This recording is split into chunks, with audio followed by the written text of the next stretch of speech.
நீங்கள் பார்த்து கொண்டிருப்பது உங்கள் கம்ஃபோர்டர் டிஜிட்டல் சேனல், உங்கள் மெய்யான தேற்றரவாளர்.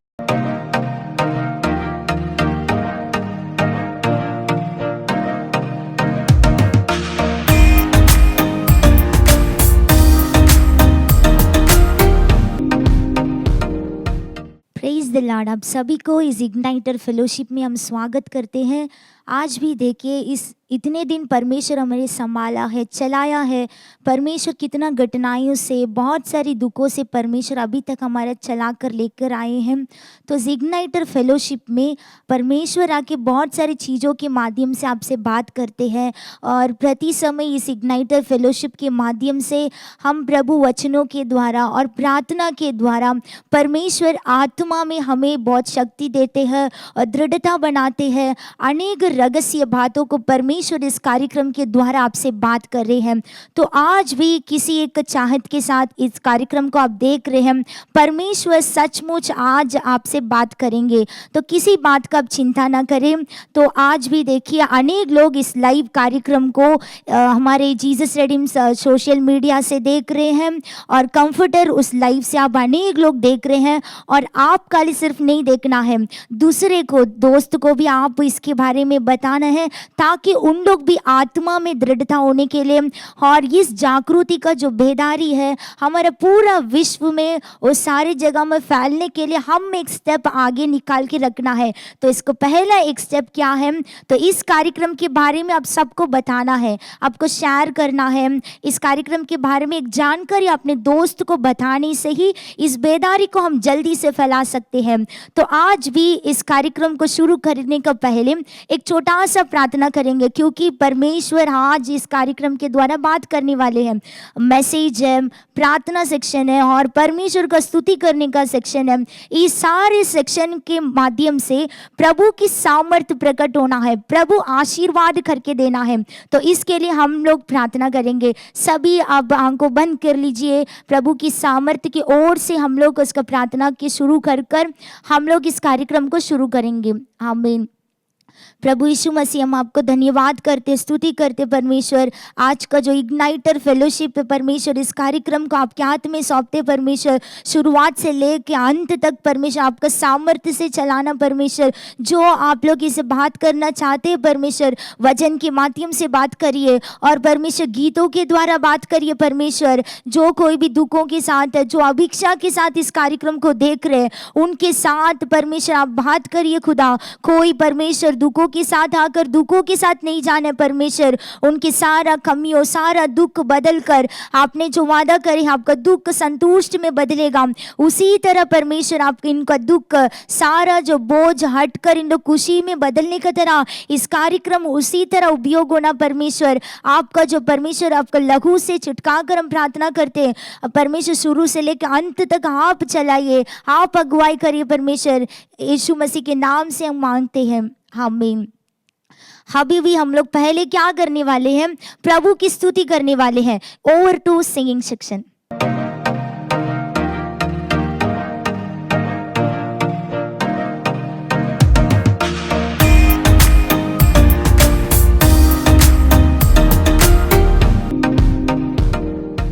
Praise lord. यीशु मसीह के नाम से आप सभी को इस इग्नाइटर लाइव में हम स्वागत करते हैं, और एक बार आप सभी को मिलने में हम बहुत खुश हैं। हम अभी थोड़ी देर के लिए यीशु मसीह का गीत गाकर उसके नाम की महिमा करने जा रहे हैं। उसके पहले एक वचन पढ़ना चाहता हूँ। भजन संगीता के पुस्तक में एक वचन कहता है, क्योंकि यहोवा महान ईश्वर है और वो सब देवता के ऊपर महान राजा है। आमीन। अपना यीशु महान राजा है। हालेलुया।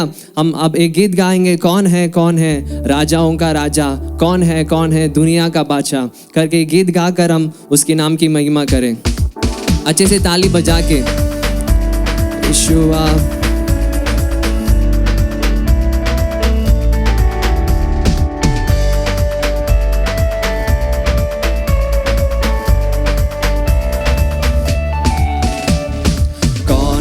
कौन है राजाओं का राजा, कौन है दुनिया का बादशाह, कौन है राजाओं का राजा, कौन है दुनिया का बादशाह। यीशु है उसका नाम, यीशु है उसका नाम, तो करो जय जयकार,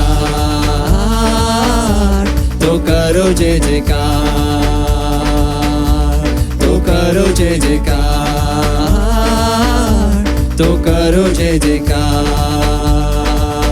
कौन है, कौन है, कौन है राजाओं का राजा, कौन है दुनिया का बादशाह, कौन है राजाओं का राजा, कौन है दुनिया का बादशाह। यीशु है उसका नाम, यीशु है उसका नाम, तो करो जय जयकार, तो करो जय जयकार, तो करो जय जयकार, तो करो जय जयकार। पानी पे चलता है, पानी पे चलता है, भीड़ को खिलाता है। पानी पे चलता है, भीड़ को खिलाता है। शैतान भी डरता है यीशु के नाम से ही है, शैतान भी डरता है यीशु के नाम से ही है। कौन है राजाओं का राजा, कौन है दुनिया का बादशाह, कौन है राजाओं का राजा, कौन है दुनिया का बादशाह। यीशु है उसका नाम, यीशु है उसका नाम, तो करो जय जयकार, तो करो जय जयकार, तो करो जय जयकार, तो करो जय जयकार। क्रूस को उठाया है, मौत को हराया है। क्रूस को उठाया है, मौत को हराया है। अनुग्रह से उसके हमने उद्धार पाया है, अनुग्रह से उसके हमने उद्धार पाया है। कौन है राजाओं का राजा, कौन है दुनिया का बादशाह, कौन है राजाओं का राजा, कौन है दुनिया का बादशाह। यीशु है उसका नाम, यीशु है उसका नाम, तो करो जय जयकार, तो करो जय जयकार, तो करो जय जयकार, तो करो जय जयकार। पानी पे चलता है, पानी पे चलता है, भीड़ को खिलाता है। पानी पे चलता है, भीड़ को खिलाता है। शैतान भी डरता है यीशु के नाम से है, शैतान भी डरता है यीशु के नाम से है।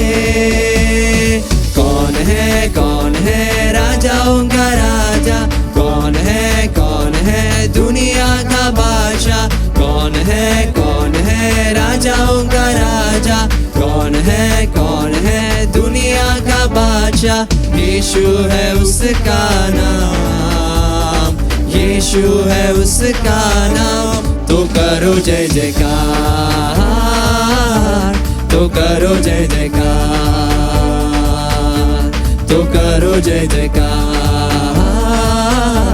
तो करो जय जयकार।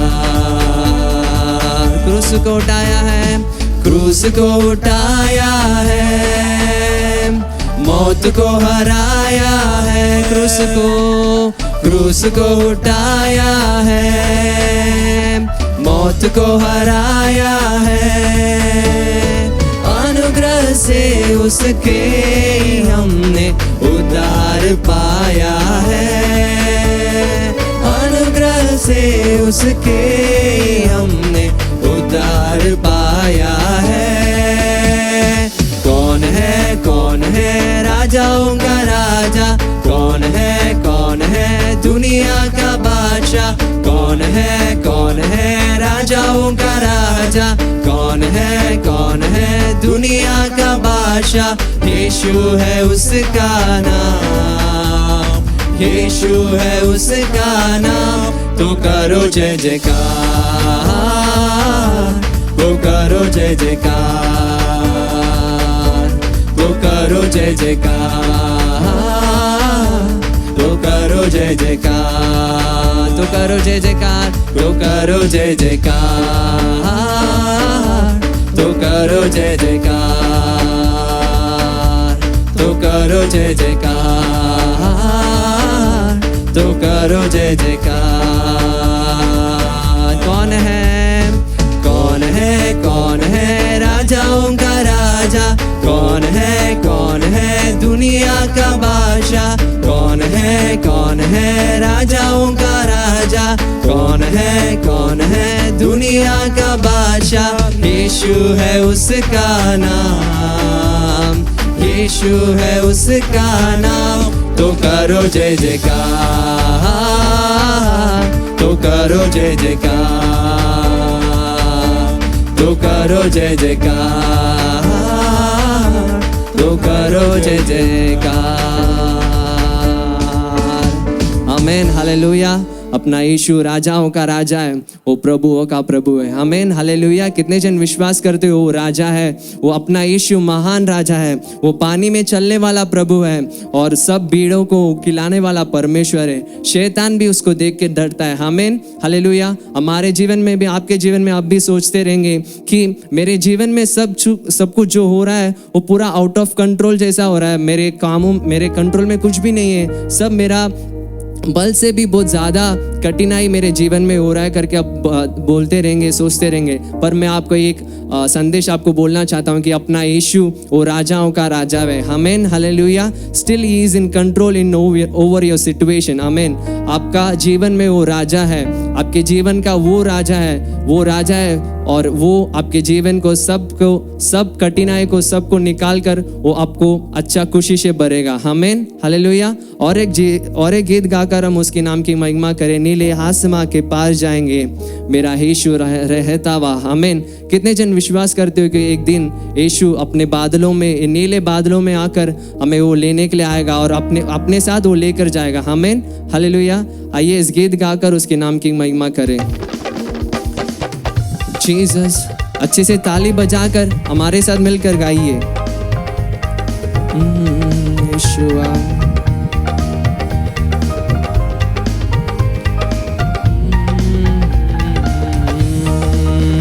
नीले आसमां के पार जाएंगे, मेरा यीशु रहता वहाँ। नीले आसमां के पार जाएंगे, मेरा यीशु रहता वहाँ।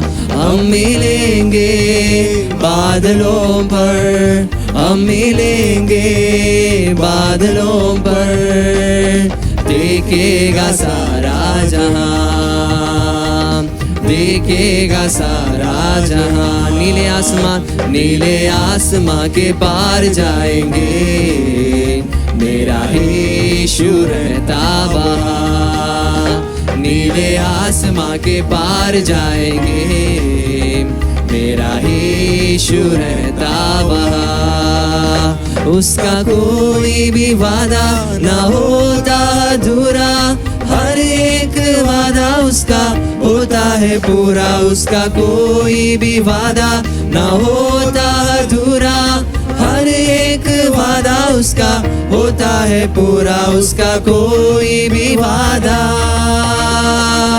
उसके आने का वादा भी होगा पूरा, देखेगा सारा जहां।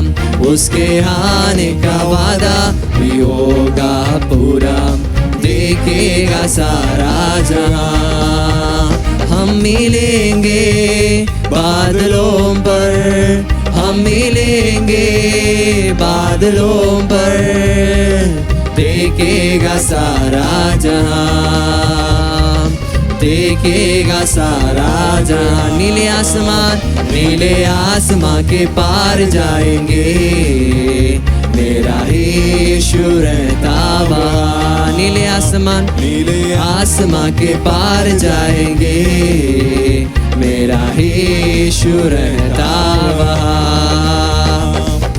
ये विश्वास है मेरा जो होगा पूरा, ये मेरा सपना है जो न रहेगा अधूरा। हमें उसके संग वो अपने साथ हमें लेके जाएगा। ये विश्वास के साथ इस गीत को गाइए।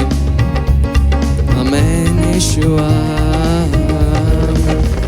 ये विश्वास है मेरा तो होगा पूरा, सपना है मेरा न रहेगा अधूरा। ये विश्वास है मेरा जो होगा पूरा, सपना है मेरा न रहेगा अधूरा। ये विश्वास है मेरा, उसके संग हम रहेंगे अपने यीशु के, देखेगा सारा जहां। उसके संग हम रहेंगे अपने यीशु के, देखेगा सारा जहां। ये विश्वास है, ये विश्वास है मेरा जो होगा पूरा, सपना है मेरा न रहेगा अधूरा। ये विश्वास है मेरा जो होगा पूरा, सपना है मेरा न रहेगा अधूरा। ये विश्वास है मेरा, उसके संग हम रहेंगे अपने यीशु के, देखेगा सारा जहां। उसके संग हम रहेंगे अपने यीशु के, देखेगा सारा जहां। हम मिलेंगे बादलों पर, हम मिलेंगे बादलों पर, देखेगा सारा जहां, देखेगा सारा जहां। नीले आसमां के पार जाएंगे, मेरा यीशु रहता वहाँ। नीले आसमां के पार जाएंगे, मेरा यीशु रहता वहाँ। हम मिलेंगे बादलों पर, हम मिलेंगे बादलों पर, देखेगा सारा जहां, देखेगा सारा जहां। नीले आसमां के पार जाएंगे, मेरा यीशु रहता वहाँ। नीले आसमां के पार जाएंगे, मेरा यीशु रहता वहाँ। आमीन, हालेलुया। अभी थोड़ी देर के लिए अपने आँख को बंद कर कर उसकी आराधना करने जा रहे हैं। आमीन यीशु, आमीन। आपको धन्यवाद यीशु, धन्यवाद यीशु। आपको धन्यवाद करते यीशु, धन्यवाद यीशु। प्रभु तू महान है, प्रभु तू महान राजा है यीशु। आपको धन्यवाद करते पूरे हृदय से, आपको धन्यवाद यीशु। आपकी आराधना हो यीशु। आमीन यीशु, हालेलुया। आपको धन्यवाद यीशु, धन्यवाद यीशु, धन्यवाद यीशु। पूरे मन के साथ उसकी स्तुति करे। प्रभु आप महान हो, प्रभु आप राजाओं का राजा है, प्रभु आप प्रभुओं का प्रभु है यीशु। प्रभु आप हमारे लिए प्रभु क्रूस पर मारे गए थे यीशु, हमारे लिए प्रभु, हमारे पापों के लिए, हमारे श्रापों के लिए, हमारी बीमारी के लिए आपने मारा गए थे प्रभु। आपको धन्यवाद यीशु। हमें नीतिमान प्रभु, हम हमारे जीवन से जो जो पाप है, हमारे पाप को निकाल के हमें उद्धार दिया यीशु, उसके लिए धन्यवाद यीशु, धन्यवाद यीशु, धन्यवाद यीशु। आपको धन्यवाद यीशु प्रभु। ओ हालेलुया। यीशु मसीह तेरे जैसा है कोई नहीं, तेरे चरणों में झुके आसमां और मांगी मांगा ये जमीन। यीशु मसीह तेरे जैसा है कोई नहीं, तेरे चरणों में झुके आसमान और महिमा गाए जमीन। हाथ उठाकर हम गाए हो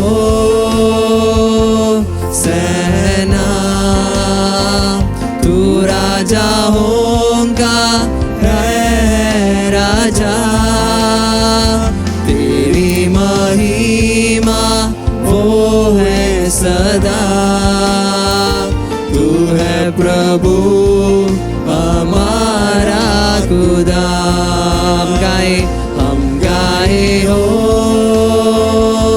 सेना, तू राजा होगा है राजा, तेरी महिमा वो है सदा।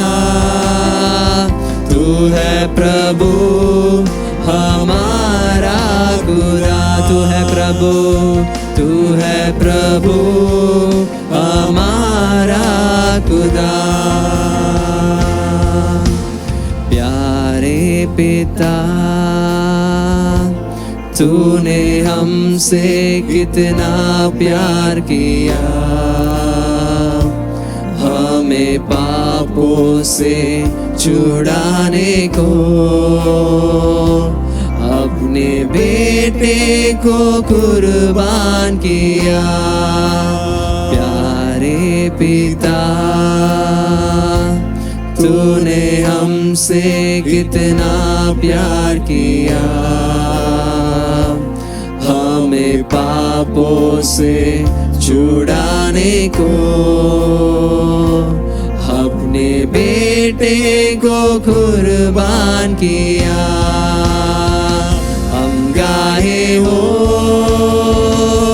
सेना, तू राजा होगा है राजा, तेरी महिमा वो है सदा।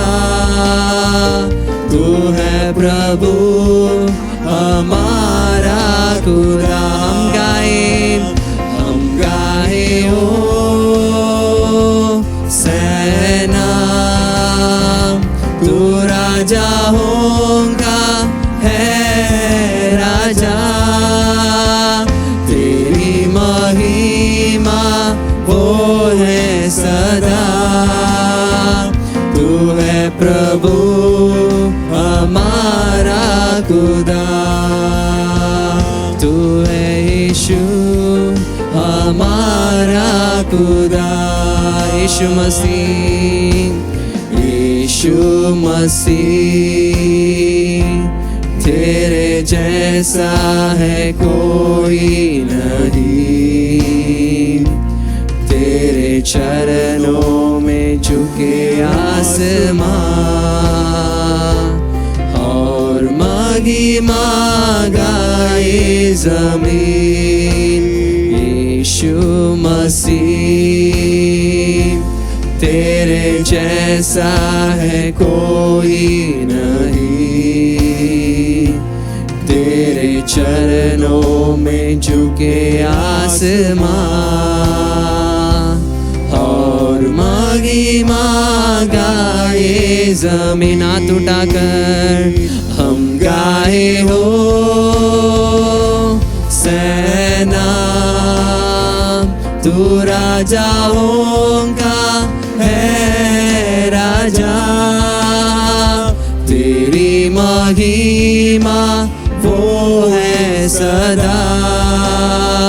तू है प्रभु हमारा खुदा। हम गाए हो सेना, हम गाए हो आमेन सोना, तू राजा होगा है राजा, तेरी महिमा वो है सदा। तू है प्रभु हमारा खुदा। तू है यीशु हमारा खुदा। यीशु नाम, यीशु नाम यीशु नाम यीशु नाम यीशु नाम यीशु नाम यीशु नाम की जय यीशु नाम यीशु नाम यीशु नाम यीशु नाम यीशु नाम यीशु नाम यीशु नाम की जय जिस नाम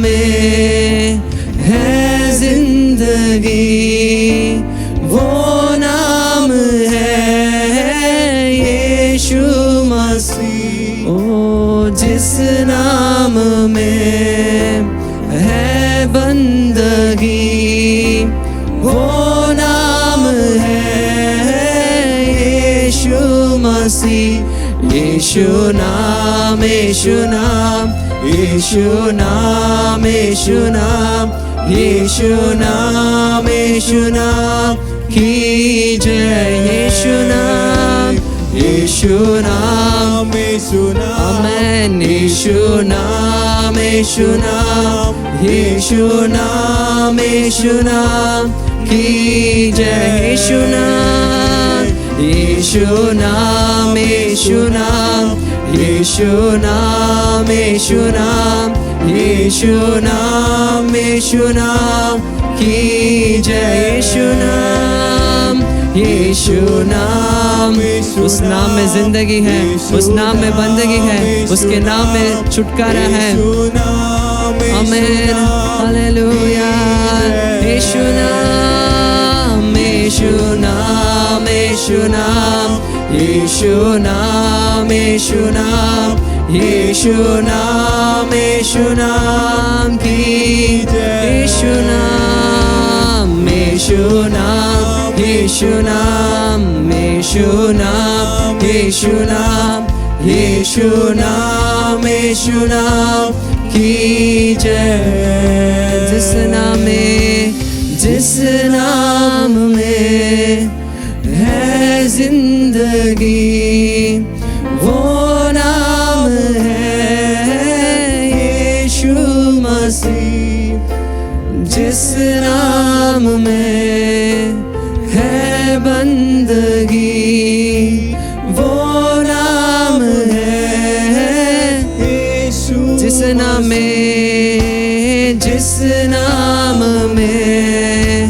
है जिंदगी वो नाम है यीशु मसीह ओ जिस नाम में है बंदगी वो नाम है यीशु मसीह यीशु नाम यीशु नाम यीशु नाम यीशु नाम यीशु नाम यीशु नाम की जय यीशु नाम यीशु नाम यीशु नाम यीशु नाम यीशु नाम यीशु नाम यीशु नाम की जय उसके यीशु नाम यीशु नाम यीशु नाम यीशु नाम यीशु नाम यीशु नाम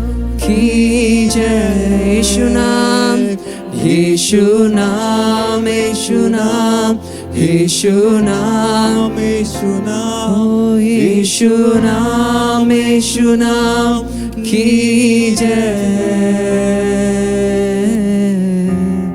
आमीन यीशु आपके नाम में जिंदगी है आपके नाम में प्रभु बंदगी है आपके नाम में छुटकारा है यीशु आपके नाम की ऊंचा करते हैं प्रभु प्रभु तू महान है प्रभु तू राजाओं का राजा है आपके नाम की महिमा हो आपके नाम की स्तुति हो प्रभु आपके हाथों में प्रभु आप सब कुछ सौंपते हैं प्रभु हमारे जीवन को आपके हाथों में हम सौंपते हैं प्रभु तू हमारे जीवन का राज्य कर प्रभु आपके हाथों में हम सब कुछ सौंपते हैं यीशु मसीह के नाम से आमीन आमीन हालेलुया हालेलुया मैं विश्वास करता हूँ इस आराधना का समय आपका आशीषित था और भी हम और प्रभु का वचन सुनने वाले हैं और भी प्रार्थना करने जा रहे हैं आइए आप अगले सेशन को जाएंगे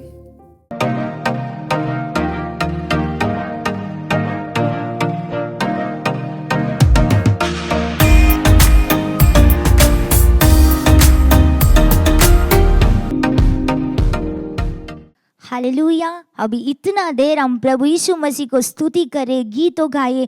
आप सब खुशी है ना? आप अच्छे से थालियां बजाकर गा कर प्रभु की स्तुति करें। मैं विश्वास करती हूँ सचमुच आपका प्रार्थना परमेश्वर सुनेंगे।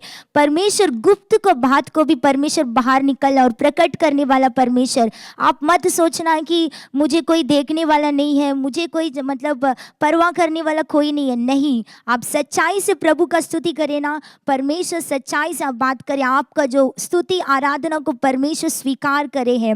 अभी भी हम टीम प्रेजेंटेशन, अनेक लोग इस कार्यक्रम को परमेश्वर मुझे क्या बात करेंगे, परमेश्वर क्या मेरे से बात करेंगे, इस दुख से इस परेशानी से मुझे छुटकारा मिलेगा क्या, इसके लिए कोई रास्ता है क्या करके आप लोग अनेक लोग एक दुखों के साथ, वेदना के साथ, बीमारियों के साथ, कोई क्वेश्चन हमारे आपके हृदय में अनेक सारा क्वेश्चन है ना, उस तरह एक बोझ के साथ इस कार्यक्रम को आप देख रहे हैं ना। इस टीम प्रेजेंटेशन के द्वारा परमेश्वर आपसे बात करेंगे।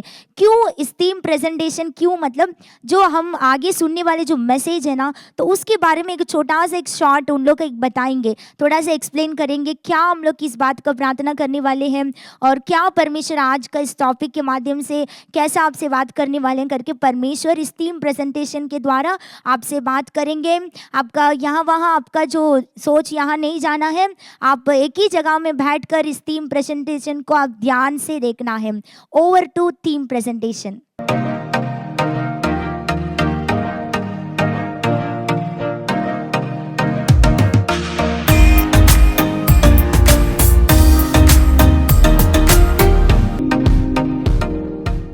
प्रभु यीशु मसीह के मधुर नाम से आप सबको इस इग्नाइटर के लिए आपको स्वागत करते हैं। अभी तक हम लोग क्या किए? परमेश्वर की गीतों को गा के और स्तुति आराधना किए है ना। न केवल आज का दिन आराधना करना, हर दिन क्या करना? आराधना करना, स्तुति करना। क्योंकि हम लोग परमेश्वर को स्तुति करते समय शैतान की बंधनों टूट जाता है ना। जैसे हम लोग स्तुति करते हैं तो हम लोग देखते हैं यरीहो को, पहाड़ को परमेश्वर ने क्या कर दिया? गिरा दिया। वैसे ही आप लोग इग्नाइटर होने के नाते आप लोग क्या करना है? परमेश्वर आपको ये वरदान भी दिया है। क्या चीज़ का वरदान? परमेश्वर का स्तुति आराधना करने का एक वरदान को परमेश्वर ने दिया है। जैसे इग्नाइटर को परमेश्वर ने 7 प्रकार की अभिषेक को दिया है ना, उसी में एक तो परमेश्वर की स्तुति आराधना करने की, ठीक है। उस आराधना को आप लोग रोज करना है। रोज परमेश्वर को स्तुति आराधना करते समय आप लोग को जीवन में जो भी नुकसान है वो सब अपने आप दूर हो जाएगा, ठीक है। अभी हम लोग आए हैं, आज इग्नाइटर का क्या टॉपिक है उसको हम लोग देखने जा रहे हैं। बहुत ही इंतजार के साथ बैठे हैं ना, आज प्रभु हमसे क्या चीज़ के बारे में बातचीत करने जा रहा है करके ना।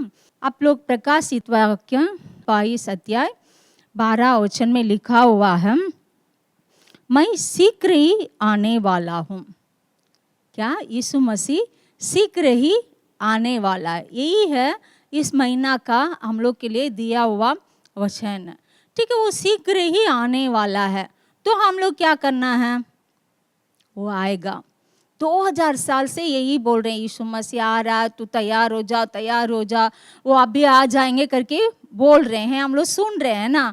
लेकिन इग्नाइटर आप ही लोग के लिए परमेश्वर ने एक काम को दिया है, वो काम पूरा कर लिए, तब पूरा हो जाएगा, तब प्रभु क्या करेगा? आ जाएगा।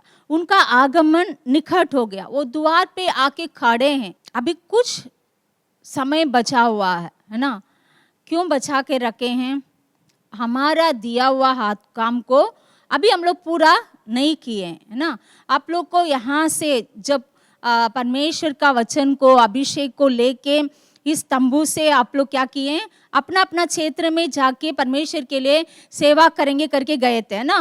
वैसे मत्ती सुसमाचार में लिखा हुआ है 21 अध्याय में 23 लेकर 41 वचन में लिखा हुआ है, एक यजमान ने क्या किया? एक अच्छा से फाटक को बना के एक नौकर के हाथ में दे के गया।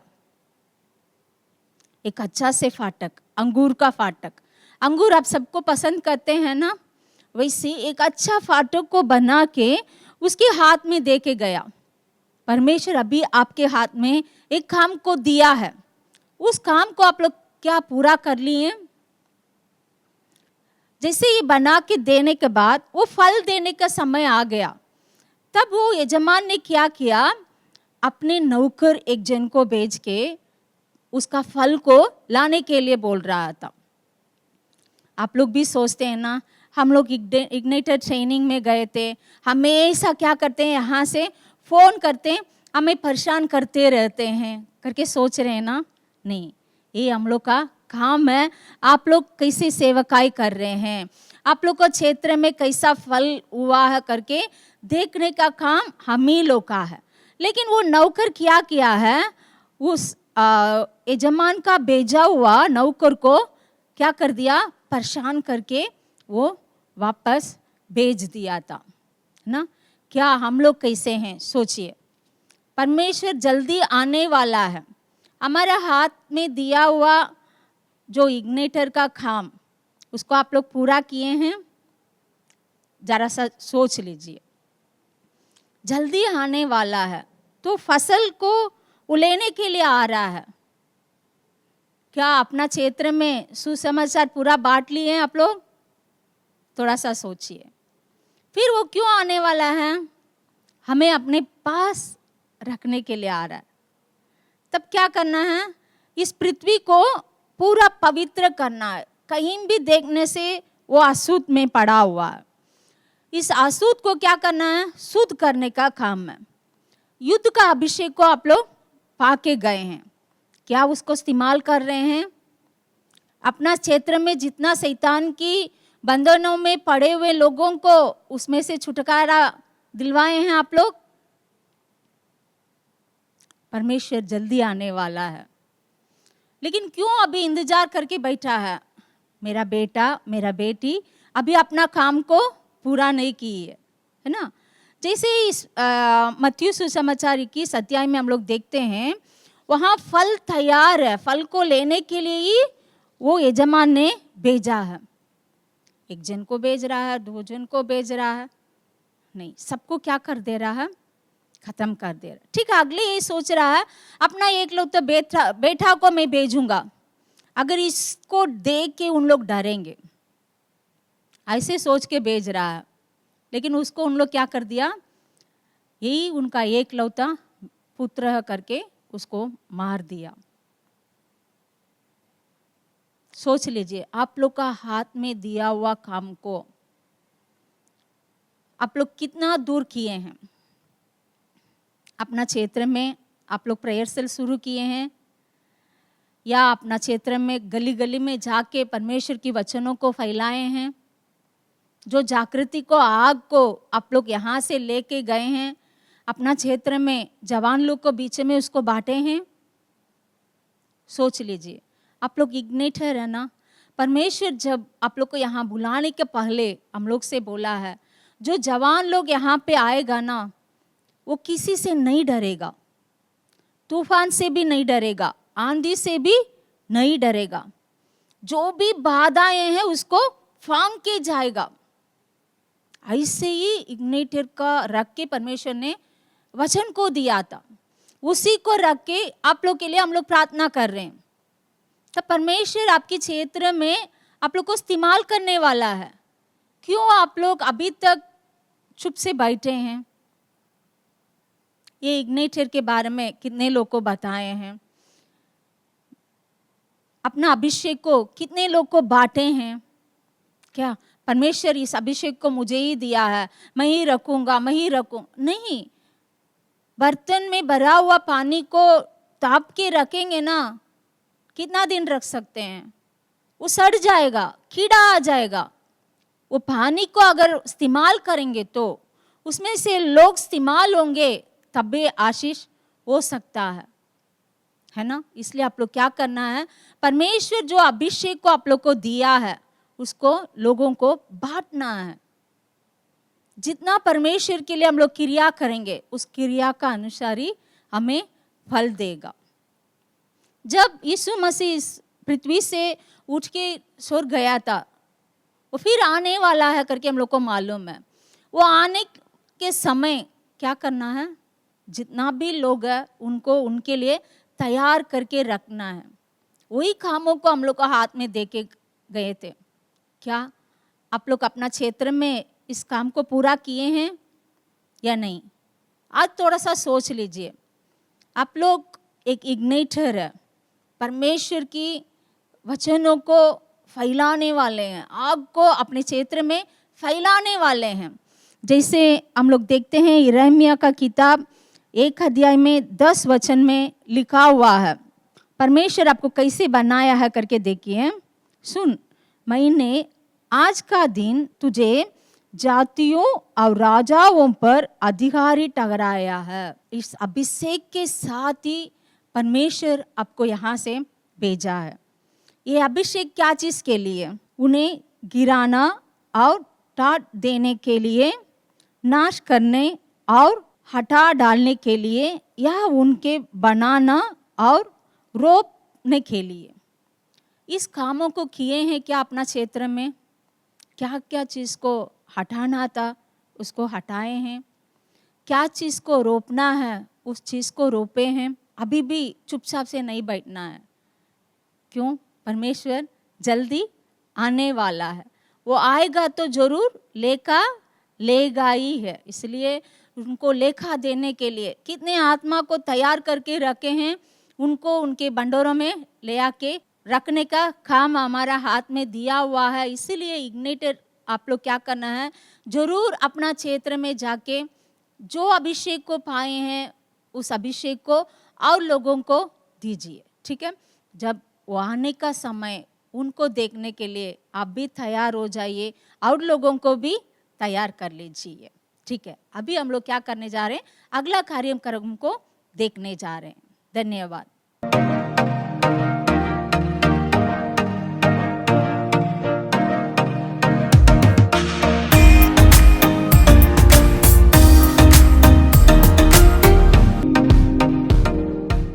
आमीन। अभी इतना देर हम 3 प्रेजेंटेशन सुने थे। देखे ना, हंटीना बता रही थी यीशु जल्दी आने वाला है, उसके पहले हम तैयार होना है। हम खाली सिर्फ नहीं, दोस्तों को, रिश्तेदार को, जो किसी को हम लोग देखते हैं रास्ता में, स्कूल में, कॉलेज में और काम करने की जगह में, जहाँ में भी हम जाते हैं, प्रभु की जो बोझ का जो सुसमाचार को हम सारे जगह हम लोग उसके बारे में हम संदेश देना है, बताना है और प्रभु की प्रेम को हम बांटना है। तभी हम जल्दी से और इस आने वाला जो परमेश्वर का उस आगमन में हम तैयार हो सकते हैं। ठीक है? आप उसके लिए प्रार्थना करना है निरंतर। अभी देखिए, आपका तरह इस कार्यक्रम को देखकर, आपका तरह इग्नाइटर लोग, युवा जवान लोग कार्यक्रम को देखकर अनेक अद्भुत आश्चर्य काम परमेश्वर इस कार्यक्रम के माध्यम से किए हैं। तो हम उसके बारे में कुछ वीडियोस हम देखने वाले हैं। परमेश्वर किया वाला उस अद्भुत आश्चर्य कार्य को कैसा परमेश्वर उनका लाइफ में किए हैं, कैसा उसका छुटकारा मिला है, कैसा चंगाई मिला है, वो सारा अभी वीडियो में देखने वाले हैं। कुछ गवाही को आप सुनने वाले हैं। बहुत ध्यान से सुनिए, परमेश्वर इस गवाही के माध्यम से आपसे बात करने वाले हैं। Over to testimony section.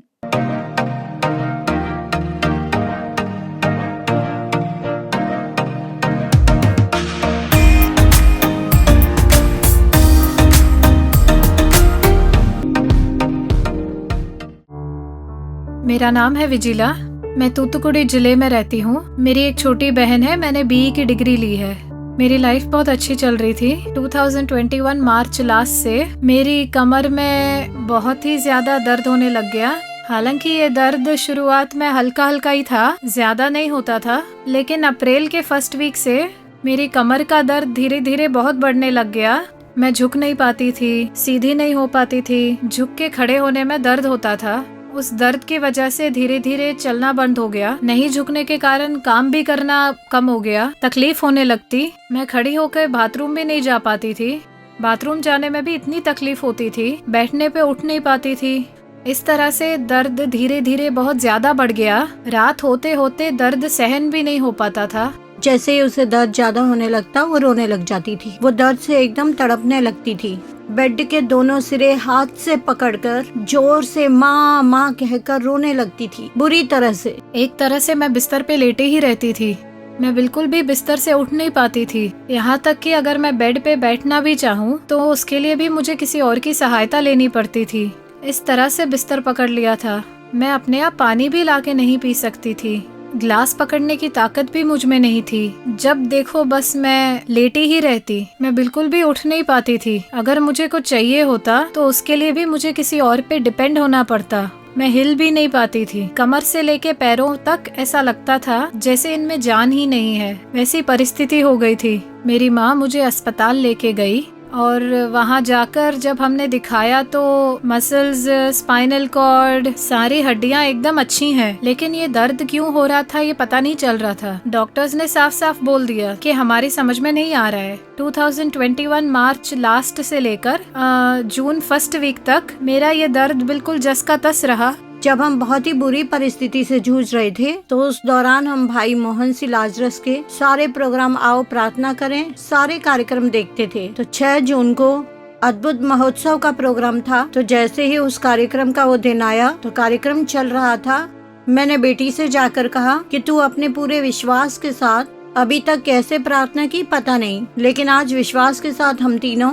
भाई की प्रार्थना में शामिल होंगे। जरूर कोई न कोई चमत्कार होगा मानकर पूरे विश्वास से हम उस प्रार्थना में शामिल हुए। जब हम देख रहे थे तो मैं बिल्कुल उठ नहीं पा रही थी। मैं अपने बिस्तर पे लेटे लेटे ही देख रही थी और तभी मोहन सी लाजरस अंकल ने शुभ संदेश दिया और उन्होंने उसमें स्पाइनल कॉर्ड के बारे में बोला और उन्होंने गवाही के बारे में भी बताया और उससे मेरा विश्वास बहुत बढ़ गया।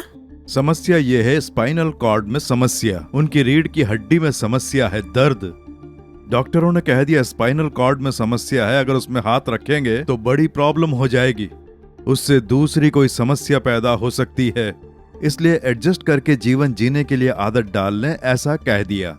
वो बाइक नहीं चला सकता था, भारी सामान उठा नहीं सकता था, बहुत बड़ी समस्या थी। रात में वो हमारी तरह सोकर सुबह उठ नहीं पाता था। प्रार्थना के समय उसने कहा प्रभु मुझे भी चंगा करो। जब ऐसी प्रार्थना की तो लगा जैसे कोई मेरी रीढ़ की हड्डी को सहला रहा है।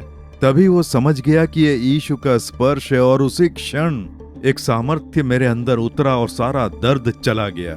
मोहन अंकल स्पाइनल कॉर्ड के बारे में प्रार्थना कर रहे थे। मैं भी माँ के साथ रो के प्रार्थना कर रही थी। मैं बिस्तर से उठ नहीं पा रही थी, इसलिए मैंने लेटे लेटे प्रार्थना की। पैरों में जो दर्द है वो पूरा दूर हो रहा है। जो पैर चल नहीं पाते उनमें सामर्थ्य आ रहा है। उठकर चलें, उठकर खाट पर पड़े रहने की जरूरत नहीं। यीशु के छूने का आभास हो गया। उठकर चलने का प्रयास करें, आपके पैरों में नया बल आ गया है। और उसके बाद अंकल ने कहा कि विश्वास के साथ उठ के चलने की कोशिश करो। इस प्रकार उन्होंने कहा।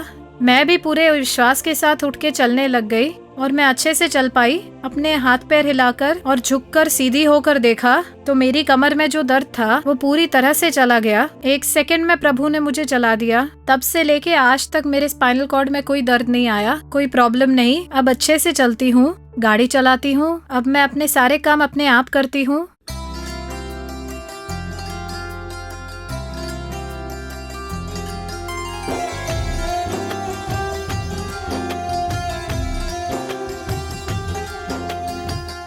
मेरी बीमारी का बिस्तर बदल के मुझे 1 सेकंड में चलाने वाले यीशु पिता को करोड़ों धन्यवाद।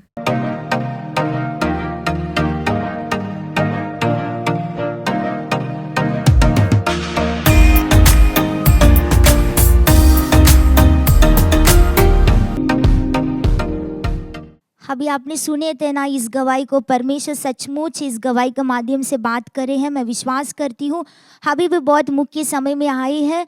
हम प्रभु के सामने घुटने टेक कर और हमारे प्रार्थना को रख कर हम प्रार्थना करने वाले हैं, क्योंकि प्रार्थना में सामर्थ्य, प्रार्थना में शक्ति है। प्रार्थना ये सारी चीज़ को अनुकूल बना सकते हैं। तो आप सब एक मन होकर, जहाँ में 2-3 जन मिलकर प्रार्थना करते हैं, परमेश्वर सचमुच उस प्रार्थना को सुनकर हमको जवाब देते हैं। तो इसीलिए आप सब जिस जगह में आप बैठे हैं सब इकट्ठा हो जाइए। आप आंखों को बंद कर अच्छे से आप प्रार्थना करिए बोझ के साथ। परमेश्वर हमारा प्रार्थना को सुनने वाले हैं। Over to prayer section.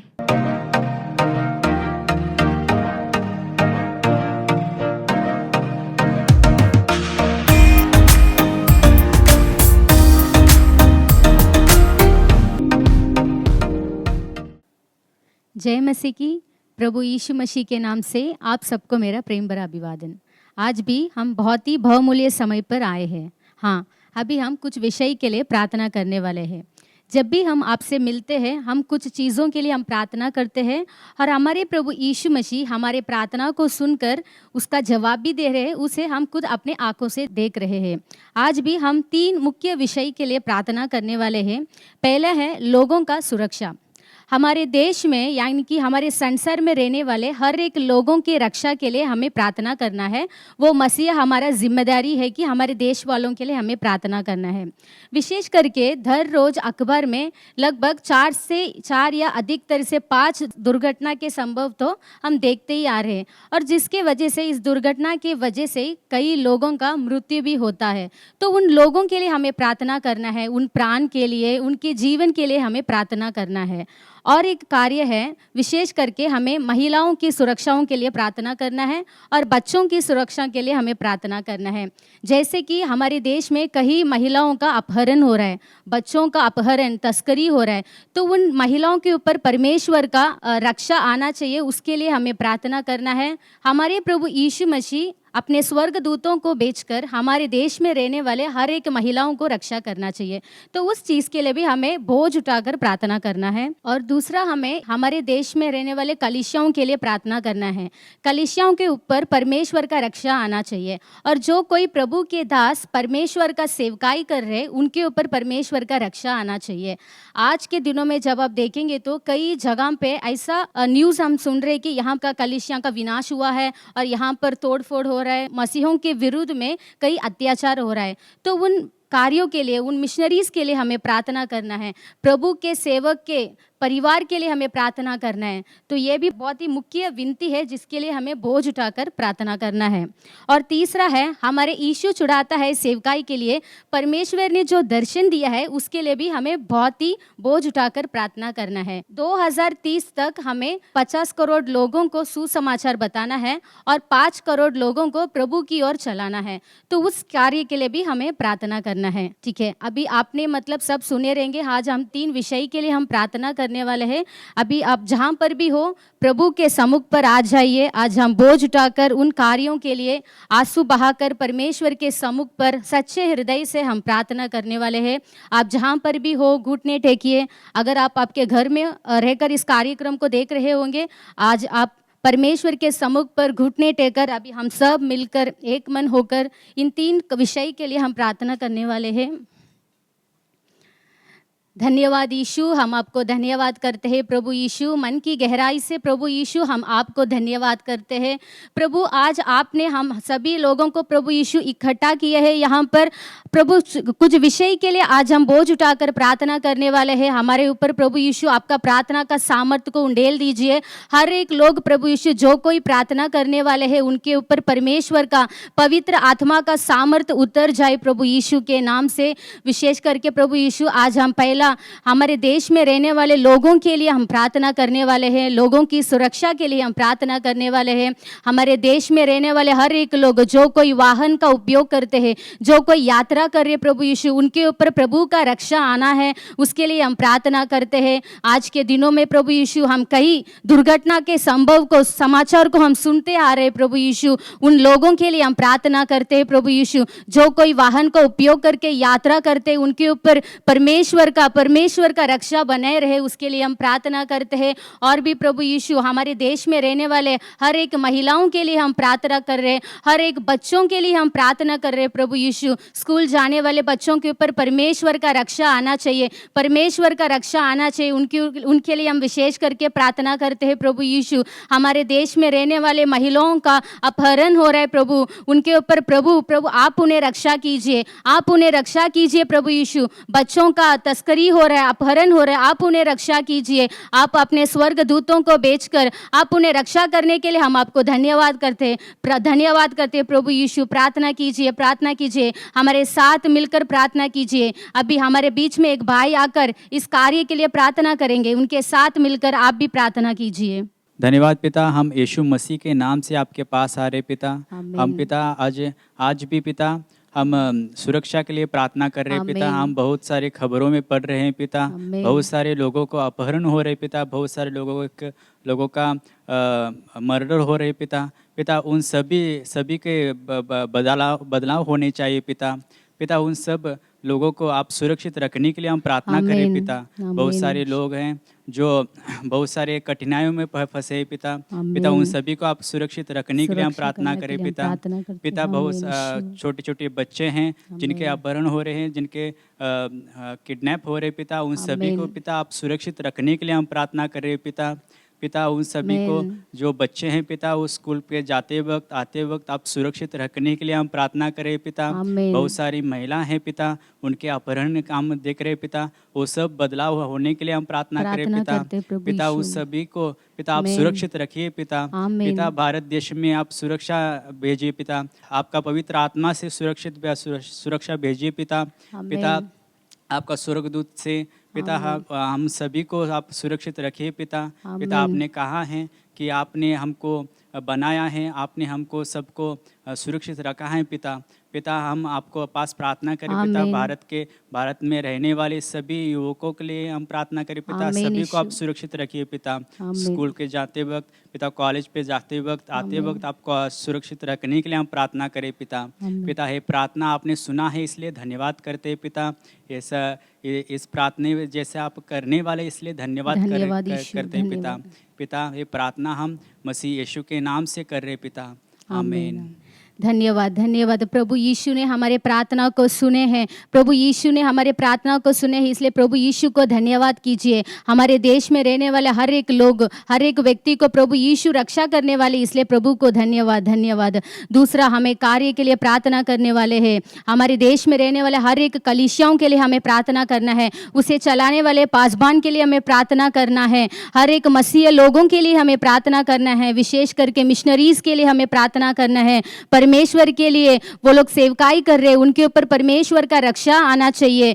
आज के दिनों में हम कई जगह में ये खबर सुन रहे हैं कि कलीसियाओं का तोड़फोड़ हो रहा है, कलीसियाओं का विनाश कर रहे हैं और परमेश्वर के लोग के विरुद्ध में कई अत्याचार हो रहे हैं। उन चीज़ों के लिए हमें प्रार्थना करना है। अभी हमारे बीच में एक भाई आकर इस कार्य के लिए प्रार्थना करेंगे। उनके साथ मिलकर आप भी बोझ उठाकर प्रार्थना कीजिए। प्रभु राजा, हमारे एक आपके दास के लिए हम प्रार्थना दुआ मांगते आमीन। प्रभु। मैं तुम्हारे लड़ूंगा, तुम चुपचाप रो के वचन के अनुसार प्रभु राजा आपके दास के लिए आप युद्ध करे प्रभु राजा। आमीन, यीशु। आपके दास पिता परमेश्वर आपके नाम पर, आपके वचनों पर विश्वास करके आमीन, आपके यीशु। सेवा में उपयोग कर रहे प्रभु राजा। आमीन। यीशु के नाम से जिस आमीन, प्रकार आपने यीशु। शत्रक में से अबेदनगो को आग की भट्टी से उन्हें सुरक्षित किया था, आमीन, उसी के यीशु। जैसे पिता परमेश्वर यीशु राजा हर एक प्रभु के दास को, पासवान आमीन। को, मिनिस्टर को और हर एक कलीसिया में आपके आमीन। हाथों में लेता प्रभु। विश्वासी आमीन। लोगों को मैं आपके हाथों में सौंपता पिता आमीन, परमेश्वर। यीशु। प्रभु आपकी पुतली के जैसे उन्हें संभाल कर रखिए संभाल राजा। लीजिए प्रभु आना यीशु। जाना जाके भी वो सेवा कर रहे प्रभु। आमीन। पिता परमेश्वर आपकी अग्नि पे और से उन्हें बचाए रखे प्रभु राजा। आमीन, कोई यीशु। भी विरोधी से उनका कोई भी कुछ भी नहीं होना चाहिए प्रभु। आमीन, शैतान की यीशु। ताकतों से उन्हें आमीन। सुरक्षित रखे पिता परमेश्वर। आप आमीन। चलाए प्रभु राजा। चलाइए बेदारी प्रभु आने के यीशु। लिए उनको इस्तेमाल करे प्रभु। आमीन, यीशु। बेदारी आने के लिए उन्हें इस्तेमाल करे पिता परमेश्वर। आपके ऊपर भरोसा कर उतरे प्रभु राजा। आमीन। आपको ऊपर ही आना चाहिए पिता परमेश्वर। आमीन। आपने वचन में कहा कि तू जा कहीं भी जाएगा, मैं मेरे स्वरदूत को भेजकर तुझे सुरक्षित रखूंगा। आमीन, आपके यीशु। स्वरदूत को भेजकर उन्हें सुरक्षित रखिए, उनके परिवार को सुरक्षित रखिए, उनको आमीन। सेवा को सुरक्षित रखिए। आमीन। और हर एक जिस जगह पर वो सेवा के लिए जा रहे प्रभु, हर एक लोगों के अंदर उद्धार आने के लिए प्रार्थना दुआ मांगते प्रार्थना प्रभु। करते हैं। आमीन। उनके विरुद्ध जो कभी योजना हो रही है, सारे आमीन। योजना के यीशु के नाम से हम बांधते प्रभु। शैतान की आमीन। ताकत को हम बांधते हैं, बांधते बुरे यीशु के लोगों नाम की से। मुंह को हम बांधते हैं यीशु के नाम से। आमीन, होने आमीन। दिए सुरक्षित, होने दिए सुरक्षा। जिस आमीन, प्रकार अपने यीशु। वचन में कहा कि मैं आकर तुम्हें आशीष करूंगा, हर एक आमीन। कलीसिया में आप जाइए, हर एक मिशनरीज के जिंदगी में आप जाइए, हर एक आमीन। पासवान के जिंदगी में आप जाकर उन्हें सुरक्षित करके आशीष करे राजा। आमीन, आपका यीशु। सामर्थ उनके अंदर आने दीजिए करके मांगता हूँ आमीन। यीशु के नाम से यीशु उन्हें के दीजिए नाम राजा। से, आमीन। यीशु के नाम से प्रार्थना दुआ आमीन। मांगते सुनिए, ग्रहण करिए। आमीन। आमीन। धन्यवाद, धन्यवाद। प्रभु यीशु ने हमारे प्रार्थना को सुने हैं। हमारे देश में जल्द से जल्द हम एक परिवर्तन को देखने वाली है। विश्वास के साथ परमेश्वर को धन्यवाद कीजिए, धन्यवाद कीजिए। लास्टली हम और एक कार्य के लिए हम प्रार्थना करने वाले हैं। हमारे यीशु चढ़ाता है सेवकाई के लिए हमें प्रार्थना करना है।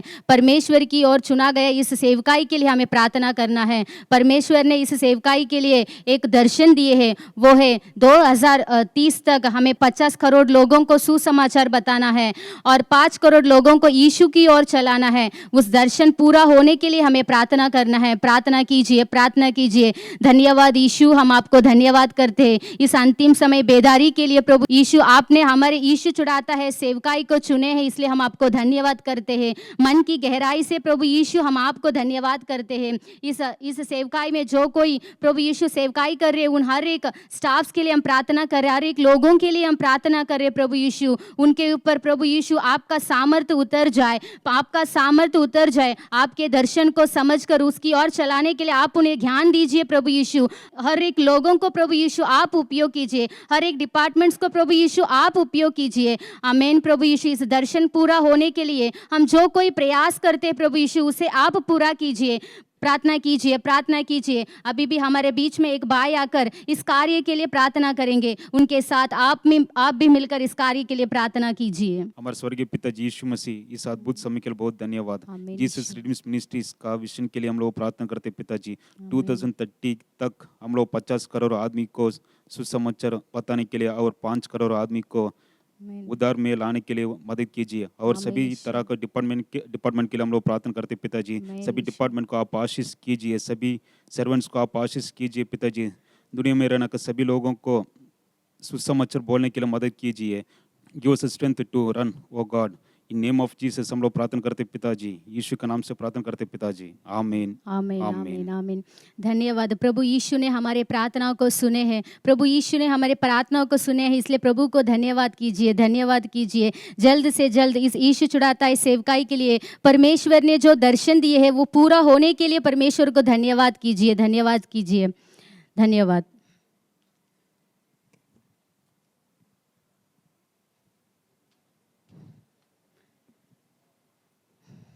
हालेलुया। ठीक है, आज भी हमने बहुत मुख्य 3 विषय के लिए हमने प्रार्थना किए हैं। लगातार आप भी आपके निजी प्रार्थनाओं में या फिर आपके ग्रुप प्रेयर में भी इस 3 कार्यों को रखकर बोझ उठाकर प्रार्थना कीजिए। जल्द से जल्द हमारे देश में हम एक बड़ा सा परिवर्तन देखने वाले हैं। Over to next session.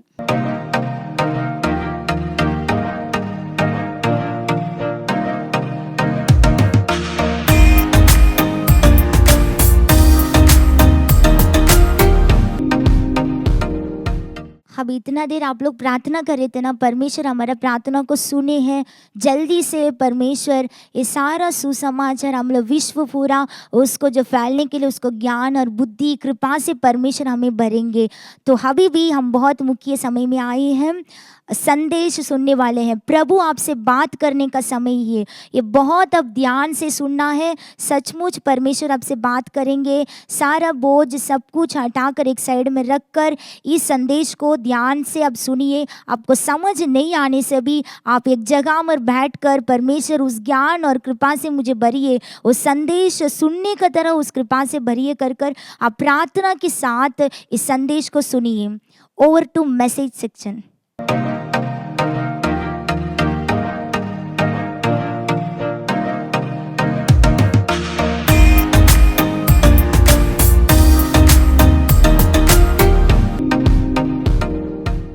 Praise the Lord. आप सभी इग्नाइटर्स को यीशु के नाम से शुभकामनाएं।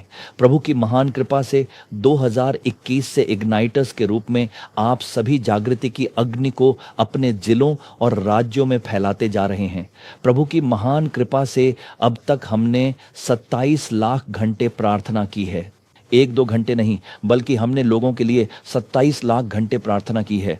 हमारी प्रार्थना के परिणाम स्वरूप प्रभु ने हमें आपके माध्यम से 1,75,00,000 युवाओं तक सुसमाचार पहुंचाने की कृपा दी है। आपको उपयोग करके व्यक्तिगत सुसमाचार बांटने, ट्रैक्ट्स देने, स्कूलों और कॉलेजों में प्रचार करने तथा जहां भी आप काम करते हैं वहां प्रभु का प्रेम बांटने के द्वारा प्रभु ने हमें यह कृपा दी है कि 1,75,00,000 युवाओं तक यीशु का संदेश पहुंचाया जा सके। इसके परिणाम स्वरूप 10,50,000 लोगों को मसीह में लाया गया है। वे यीशु मसीह के प्रेम में आ गए हैं और उद्धार प्राप्त कर चुके हैं। ये बहुत बड़ी कृपा है। ये प्रभु की महान कृपा के कारण ही संभव हुआ है कि तमिलनाडु, कर्नाटक, केरल, आंध्र, तेलंगाना, महाराष्ट्र और यहाँ तक कि उत्तर भारत में भी अनेक इग्नाइटर्स के द्वारा प्रभु ने कार्य किया है। हमने प्रार्थना की है, सुसमाचार सुनाया है और अनेक युवाओं को उद्धार के मार्ग में मार्गदर्शन किया है।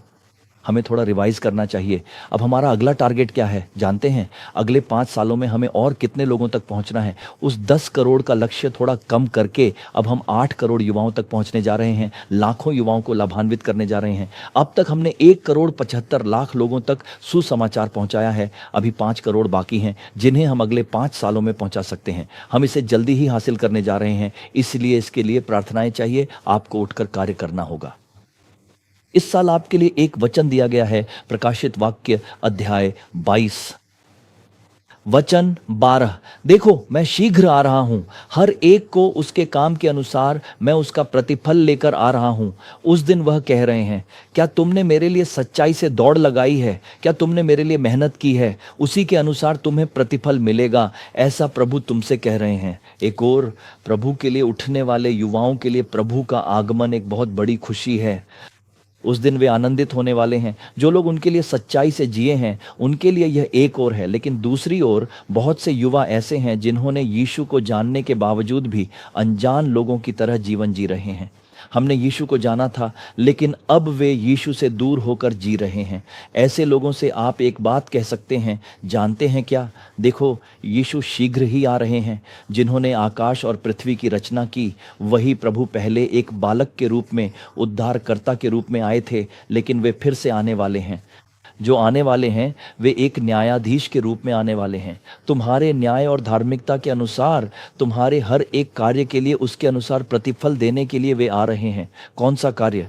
11वां वचन कहती है, जो अन्याय करता है वह और अन्याय करता रहे, जो अशुद्ध है वह और भी अशुद्ध होता रहे, जो न्याय करता है वह और भी न्याय करता रहे, जो पवित्र है वह और भी पवित्र होता रहे। 2 बातें हैं, जो अन्याय करता है वह अन्याय करता ही रहे, जो अशुद्ध है वह और भी अशुद्ध होता रहे, जो न्याय करता है वह न्याय करता ही रहे, और जो पवित्र है वह और भी पवित्र होता रहे।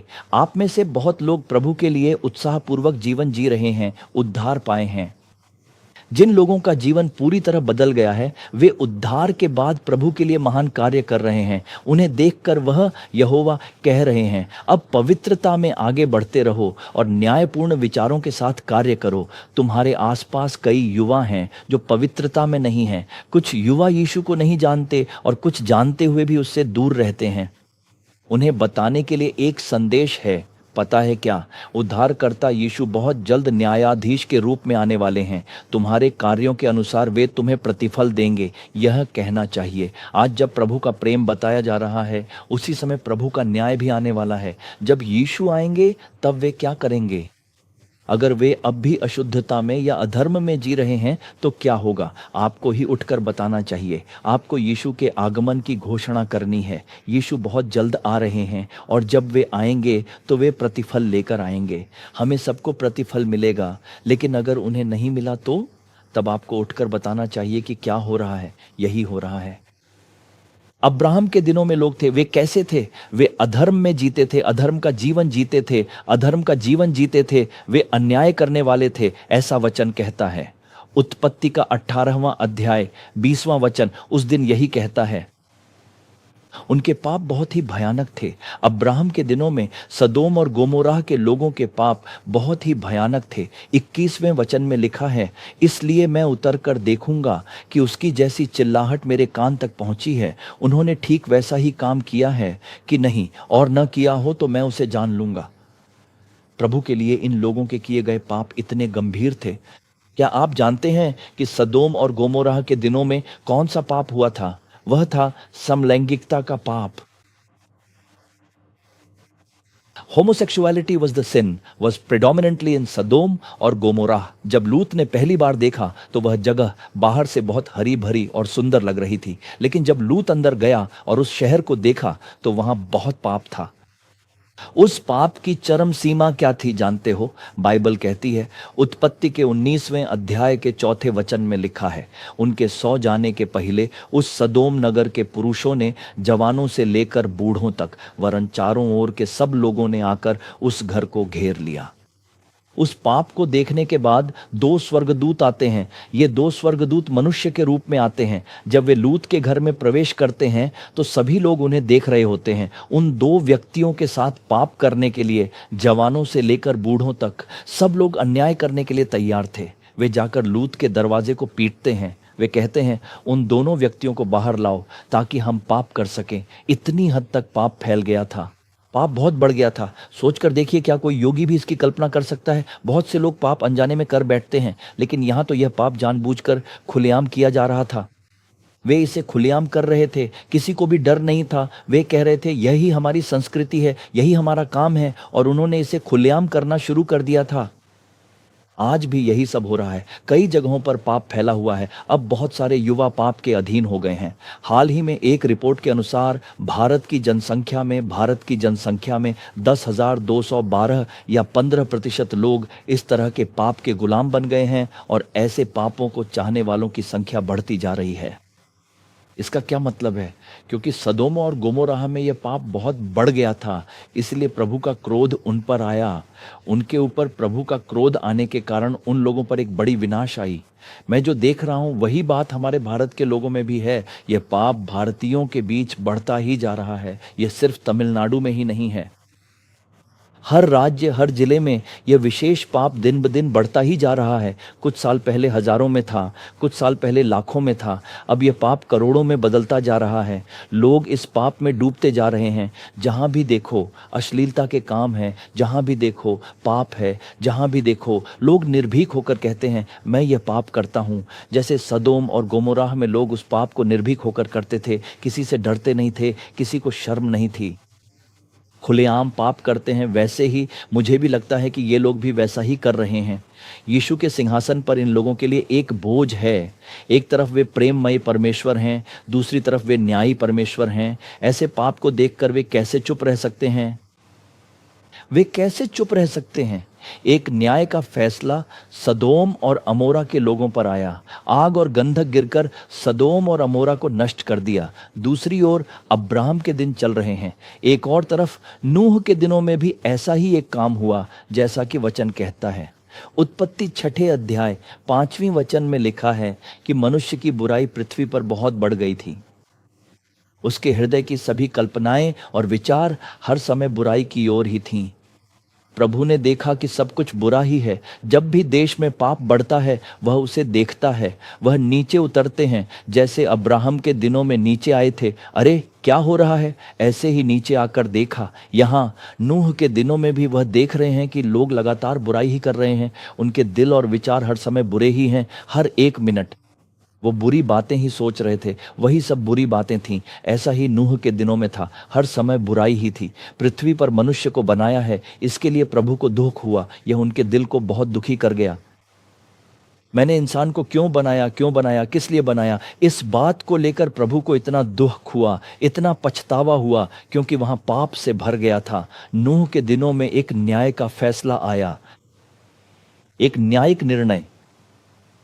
जल प्रलय आकर सबको नष्ट कर दिया। सिर्फ लोग ही नहीं, जानवर और पक्षी भी सब नष्ट हो गए। जहां भी पाप होता है वहां एक न्यायिक निर्णय आता है। जब भी पाप बढ़ता है एक न्यायिक निर्णय आता है। इसे सुनो। कुछ युवा सोच रहे हैं, भाई आप हमेशा यही बात क्यों कहते रहते हैं? युवावस्था में तो खुश रहना चाहिए, बाद में देख लेंगे। अभी तो खुश रहेंगे, बाद में सब देख लेंगे। लेकिन बाद में ऐसा मौका नहीं मिलेगा। बहुत बार प्रभु देर कर रहे हैं। ठीक है, मेरे लोग मन फिराएंगे, ये युवा मन फिराएंगे, ऐसा सोचकर प्रभु इंतजार कर रहे हैं।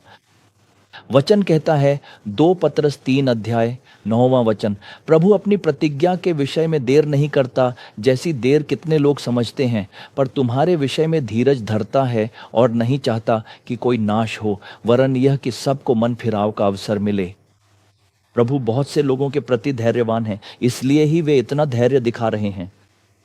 धैर्य के कारण ही हम उद्धार पाए हैं। जैसे भी हो, ये लोग हमारे प्रति पाप करते हुए दिखाई देते हैं, लेकिन प्रभु चाहते हैं कि वे भी उद्धार पाएं, इसलिए वे देर कर रहे हैं। लेकिन जब पाप बहुत बढ़ जाता है तो एक न्याय का निर्णय आता है। सदोम पर भी एक न्याय का निर्णय आ गया था। नूह के दिनों में भी एक न्याय का निर्णय आया था, है ना। फिर से जब यीशु आएंगे, अगर ये लोग उसी पाप में, उसी अधर्म में जीते रहेंगे तो क्या मिलेगा? एक न्याय का निर्णय उनके ऊपर आएगा, एक शाश्वत न्याय का निर्णय, वह शाश्वत आग की झील, वही न्याय का निर्णय उनके ऊपर आएगा। उससे पहले इग्नाइटर्स जैसे आप, जो आपके जैसे कई युवाओं के बीच जाकर प्रचार करते हैं, यीशु आ रहे हैं, मन फिराव का संदेश, तुम्हें यह संदेश सुनाना है, तुम्हें उद्धार का संदेश सुनाना है। अरे यह पापमय संसार है, तुम्हें खुद को बचाना है, खुद को अलग रखकर संभालना है, यह संदेश तुम्हें सुनाना है। जब तुम उन्हें यह बताओगे तभी वे मन फिरा सकते हैं। बहुत से लोग सोचते हैं इसमें क्या गलत है, इसमें क्या पाप है, इस LGBTQ में क्या पाप है, ये तो एक भावना है, एक फीलिंग है, इसमें कोई गलती नहीं है। डॉक्टर भी इसे स्वीकार करते हैं, पूरी दुनिया इसे मान्यता दे रही है। ऐसा कहकर बहुत से लोग अब इस पाप में हैं। आजकल के दिनों में बहुत से लोग अचानक ही इस पाप में गिरते जा रहे हैं, वे इससे प्रभावित होते जा रहे हैं। हमें ऐसे मसीही नहीं होना चाहिए जो बस तमाशा देखें। हमें उदासीन नहीं रहना चाहिए, बल्कि हमें दर्द के साथ, दया और करुणा के साथ उनके लिए प्रार्थना करने वाले युवाओं की तरह होना चाहिए। इस शहर में एक खास पाप फैलता जा रहा है। जहाँ भी देखो नशे की संस्कृति है, जहाँ भी देखो पाप और बुराई लगातार हो रही है। हमें उन लोगों के बीच जाकर उन्हें यीशु का नाम बताना चाहिए। अगर आप इन युवाओं को नहीं बताएंगे तो वे भी विनाश की ओर चले जाएंगे। उन पर भी 11 बड़ी न्याय की सजाएं आ जाएंगी। उस दिन वह ईश्वर धैर्यपूर्वक देखेंगे। किसी भी तरह से शासन करने के लिए वह बहुतों के माध्यम से उस दिन उन्हें सत्य बताते हैं, लेकिन वे अपने दिलों को बदलते ही नहीं हैं। शायद आप में से जो यह संदेश सुन रहे हैं सोच रहे होंगे, हाँ भाई, मैं भी इसी पाप में हूँ, मैं भी प्रभु को पसंद न आने वाला जीवन जी रहा हूँ, मैं भी प्रभु से दूर चला गया हूँ। एक समय था जब मैं प्रभु के लिए बहुत उत्साही था, एक समय था जब मैंने प्रभु के लिए उठकर सेवा करने की सोची थी, मैं सच्चा था, लेकिन अब मैं रास्ता भटक गया हूँ। क्या आप इस तरह निराश हो गए हैं? उस समय प्रभु कह रहे हैं, नूह के दिनों में भी इतनी बड़ी अधर्म की घटनाएं हो रही थीं, इतने सारे लोग पाप कर रहे थे, जब सबके दिल और सोच में बस पाप करने की ही बड़ी इच्छा थी, तब भी नूह प्रभु के सामने धर्मी था। शास्त्र कहता है नूह कैसे थे जानते हैं? उत्पत्ति 6 अध्याय 9वां वचन कहता है, नूह अपने समय के लोगों में धर्मी और निष्कलंक था।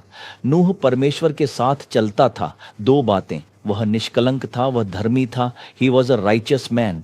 जैसे कोई सबसे अमीर आदमी हो सकता है, वैसे ही सही सोच हमेशा सही कार्य की ओर ले जाती है। अगर आपको कोई धर्म का कार्य करना है तो आपके पास सही सोच, धर्मी विचार होना चाहिए। आज शत्रु ने बहुत से लोगों के दिलों को कठोर बना दिया है, बहुत से लोगों के दिलों को उसने कठोर कर दिया है, बहुत से लोगों के दिल और सोच उसने अपने वश में कर लिए हैं। हर दिन बार बार वह उनके अंदर गलत विचार डालता रहता है। लेकिन नूह धर्मी था, निष्कलंक था। वह कैसे निष्कलंक रह सका? क्योंकि वह परमेश्वर के साथ चलता था। वह प्रभु के साथ चलने के कारण, वह प्रभु के साथ रहने के कारण कोई भी चीज़ उसे प्रभावित नहीं कर सकी, कोई भी चीज़ उसे अधर्म की ओर नहीं ले जा सकी, कोई भी चीज़ उसे अशुद्धता की ओर नहीं ले जा सकी, बल्कि उसी जगह पर, उसी पाप से भरी जगह पर जहाँ पाप बहुत बढ़ गया था, जहाँ लोग हर दिन पाप करते थे, उसी लोगों के बीच में भी जब नूह था, वह धर्मी और न्यायी इसलिए था क्योंकि वह निरंतर परमेश्वर के साथ चलता रहा। जब मैंने इसे पढ़ा तो मैंने सोचा, परमेश्वर के साथ चलता था। अंग्रेजी बाइबल में लिखा है, always is walking faithfully before God. कई बार हम कहते हैं शैतान ने ऐसा कर दिया भाई, शैतान आ गया, शैतान ने धोखा दे दिया। हम कहते हैं कि शैतान क्या कर सकता है जानते हो?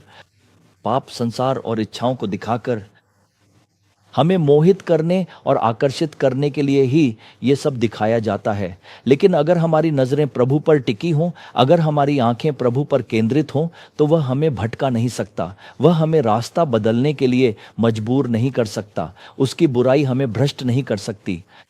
वह हमारी पवित्रता को चुरा नहीं सकता। मैं फिर से कहता हूँ, शैतान अक्सर हमें पाप और इच्छाएं दिखाकर आकर्षित कर सकता है। वह हमें धोखा देकर छल से अपनी ओर खींच सकता है। लेकिन अगर हमारी नज़रें प्रभु पर टिकी हों, अगर हमारी आंखें प्रभु पर ही केंद्रित होकर नूह की तरह चलती रहें, तो वह हमें भटका नहीं सकता।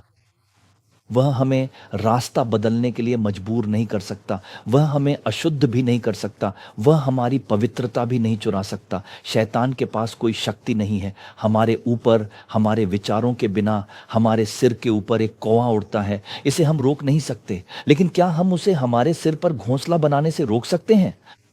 वह इस तरह के विचार डालता है। लेकिन अगर मेरी सोच और मेरी नज़रें प्रभु पर टिकी हुई हैं, तो मैं तुम्हारे लिए धोखा नहीं खा सकता। आजकल युवाओं में, तुम्हारे अंदर अक्सर समस्या दिल में ही होती है। समस्या सोच में नहीं, समस्या नज़रों में होती है। भाई, एक समय था जब मेरी नज़रें सिर्फ पवित्र शास्त्र पर ही टिकी रहती थीं, लेकिन अब दुनिया की ओर मुड़ गई है। एक समय था जब मेरा दिल सिर्फ प्रभु के साथ था, अब प्रभु से दूर हो गया हूँ। एक समय था जब मैं प्रभु के साथ चलता था, बात करता था, घुलता मिलता था, लेकिन आज मेरा प्यार, मेरा स्नेह सब कहीं और चला गया है। इसका कारण क्या है? शत्रु जो चीज़ें दिखाता है, उन्हें देखकर, दुनिया को देखकर पाप करके हमने अपनी दिशा बदल ली है। नूह ने अपनी आंखें प्रभु पर ही टिकाए रखीं। जानते हो अगर उसने क्या किया? कोई भी पाप उसके पास नहीं आ सका, कोई भी इच्छा, कोई भी पाप उसे डिगा नहीं सका। वह किसी भी पाप का दास नहीं था, कोई भी पाप उस पर शासन नहीं कर सका। मैं दोहराता हूँ, क्योंकि नूह ने अपनी आंखें प्रभु पर टिकाए रखीं, उसकी निगाहें हमेशा प्रभु पर ही थीं। कोई भी पाप की परीक्षा उसके पास नहीं आ सकी, वह उसे डिगा नहीं सकी, वह उसे दास नहीं बना सकी, वह उस पर शासन नहीं कर सकी। आजकल अक्सर छोटे छोटे पाप सबसे पहले हमारे पास आते हैं।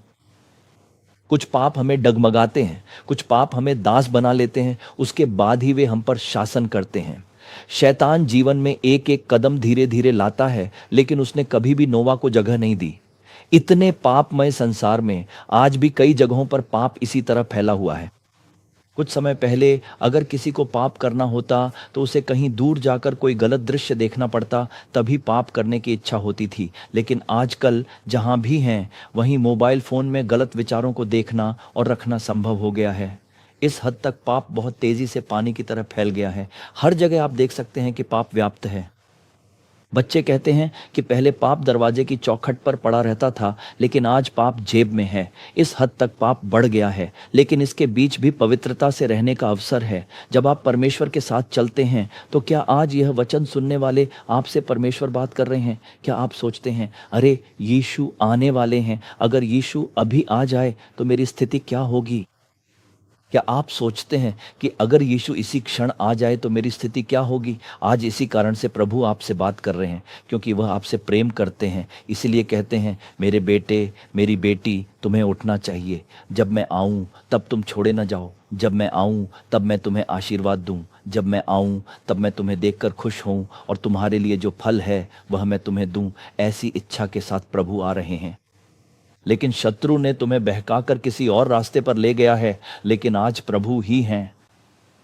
मुझे क्षमा कर दीजिए, मैं मन फिराना चाहता हूं। अगर आप ये इच्छा रखते हैं, अगर आप प्रार्थना करते हैं, वे सोचते हैं कि बाद में देखेंगे, अभी नहीं, कुछ दिन बाद। अभी मैं कॉलेज में पढ़ रहा हूँ, मुझे मज़े करने हैं। अभी मैं टीनेज में हूँ, मुझे मज़े करने हैं। अभी मैं एक अच्छी उम्र में हूँ, मुझे मज़े करने हैं।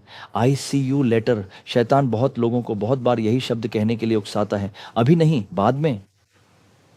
Not now later. मेरी बात याद रखना, यही है असलियत। बहुत लोगों को शैतान प्यार से यही कहता है, लेकिन जब सच में करने की बारी आती है तब वह ऐसा नहीं कहता। अभी प्रार्थना नहीं, बाद में प्रार्थना करेंगे। ऐसा सोचते सोचते प्रार्थना का समय निकल जाता है। बाइबल का अध्ययन, ध्यान सब बाद में करेंगे, ऐसा सोचते हैं। बहुत डेटा है, बाद में देखेंगे। बाइबल पढ़ना भी बाद में के चक्कर में बहुत लोगों के लिए एक समस्या बन जाता है। सुबह जब आप उठते हैं तब भी आप सोचते हैं कि अभी नहीं, बाद में करेंगे। एक आवाज़ दिल में गूंजती है, तुम्हारी सारी थकान, तुम्हारी आंखों की थकावट सब मुझे दिख रही है। रात भर काम किया, रात भर पढ़ाई की, थोड़ी देर सो लो, फिर सोचेंगे। ऐसा सोचते सोचते बाद में कहते कहते न जाने कितनी बार हमारी प्रार्थना ही छूट गई, बाइबल पढ़ना छूट गया, पवित्रता छूट गई। यही सच्चाई है। आज प्रभु कह रहे हैं, बाद में इस शब्द को जगह मत दो, अभी करो। अभी इसी वक्त ऐसा सोचो, आज बस वचन कहता है। इब्रानियों में 12वें अध्याय के 17वें वचन, यह ऐसा के बारे में कहा गया है क्योंकि बाद में जब उसने आशीर्वाद को प्राप्त करना चाहा तब भी वह अस्वीकार कर दिया गया। जैसा कि आप जानते हैं, उसने आंसू बहाकर और दुख के साथ खोजा, फिर भी उसे पश्चाताप का अवसर नहीं मिला। एसाव के जीवन में प्रभु ने उसे आशीर्वाद दिया था। किस प्रकार का आशीर्वाद? ज्येष्ठ पुत्र होने का आशीर्वाद। सबसे पहले पुत्र, सबसे बड़ा पुत्र होने का ज्येष्ठ पुत्र अधिकार उसे दिया गया था। उसके बाद एक और आशीर्वाद था, पिता का आशीर्वाद। अगर पिता आशीर्वाद देते हैं तो वह आशीर्वाद वैसा ही पूरा होता है। ये दोनों आशीर्वाद उसके लिए रखे गए थे, लेकिन एक बार के भोजन के लिए उसने पहिलौठे का अधिकार बेच दिया। उसे लगा मुझे इसकी क्या ज़रूरत है, अगर मुझे थोड़ा सा लाल वस्तु मिल जाए तो काफ़ी है, मुझे बस एक कटोरी लाल वस्तु मिल जाए, मैं तो मरने ही वाला हूँ, लाल वस्तु मिल जाए तो काफ़ी है, कहकर उसने एक कटोरी लाल वस्तु के लिए अपना अधिकार छोड़ दिया। सिर्फ इसी वजह से उसने अपना अधिकार छोड़ दिया। बहुत से लोग परमेश्वर के उस प्रेम को, परमेश्वर की संतान होने का अधिकार, परमेश्वर की संतान होने का जो बड़ा विशेषाधिकार है, उसे भी हमने एक कटोरी लाल वस्तु के लिए छोड़ दिया। जैसे उसने एक कटोरी लाल वस्तु के लिए अपना अधिकार छोड़ दिया था, वैसे ही हमने भी एक गिलास जूस या एक कटोरी लाल वस्तु के लिए अपना अधिकार छोड़ दिया। शैतान ने हमें दिखाया, अगर तुम ये पी लो तो ही तुम्हारी जान बचेगी, नहीं तो तुम मर जाओगे। किसने कहा ऐसा? किसने कहा? बहुत बार ऐसा ही होता है। बस यही है, तुम्हें ये अनुभव करना ही चाहिए, वरना तुम कुछ मिस कर दोगे। सबके पास बॉयफ्रेंड गर्लफ्रेंड है, अगर तुम्हारे पास नहीं है तो आजकल ये ट्रेंड बहुत चल रहा है और लगातार बढ़ता ही जा रहा है। आज तक भी ये लव अफेयर एक समस्या ही बना हुआ है। पढ़ाई में ध्यान नहीं लग पा रहा, वो कर रहा है, ये कर रहा है। अगर तुम्हारे पास नहीं है तो कैसे होगा? तुम्हें भी चाहिए। बहुत लोगों को वो एक कूल दिखाने वाले की तरह बहुत कुछ दिखाता है। कुछ लोगों के लिए मोबाइल फ़ोन, कुछ लोगों के लिए कुछ रिलेशनशिप्स, कुछ लोगों के लिए मासूमियत से जुड़ी चीज़ें, बहुत सारी चीज़ें दिखाकर हम उन्हें आगे ले जाते हैं। उसके बाद बाइबल में बताया गया है कि वह वापस आकर उस आशीर्वाद को खोजने आता है। जब वह फिर से आता है तब उसे आशीर्वाद दिया जाता है। किसने आशीर्वाद दिया? याकूब ने आशीर्वाद दिया था। याकूब से तुरंत ही, क्या मुझे आशीर्वाद नहीं मिला? नहीं मिला। इन लोगों को वह आशीर्वाद नहीं मिला, मेरे पास कोई आशीर्वाद नहीं है, सब कुछ तुम्हारे भाई ने ले लिया है, कहकर वह रोता है। वह आशीर्वाद के लिए रोता है। इसी तरह प्रभु आपसे प्रेम करते हैं, आपको बचाया है, लेकिन अगर आप प्रभु से दूर चले जाते हैं और सोचते हैं कि बाद में देख लेंगे, तो वह आशीर्वाद नहीं मिलेगा, यह अब नहीं आएगा। आज ही वह दिन है, यही वचन कहता है। 2 कुरिन्थियों 6 अध्याय 2 वचन, अभी ही अनुग्रह का समय है, अभी ही उद्धार का समय है। आज ही उद्धार के लिए प्रभु का वचन क्यों कहता है? क्योंकि आज ही स्वीकार कर लो। आज ही तुम्हें मन फिराना चाहिए, आज ही तुम्हें अपने पापों से मन फिराना चाहिए, क्योंकि यीशु आने वाले हैं। अगर आज ही यीशु का आगमन हो जाए तो तुम्हारी स्थिति क्या होगी?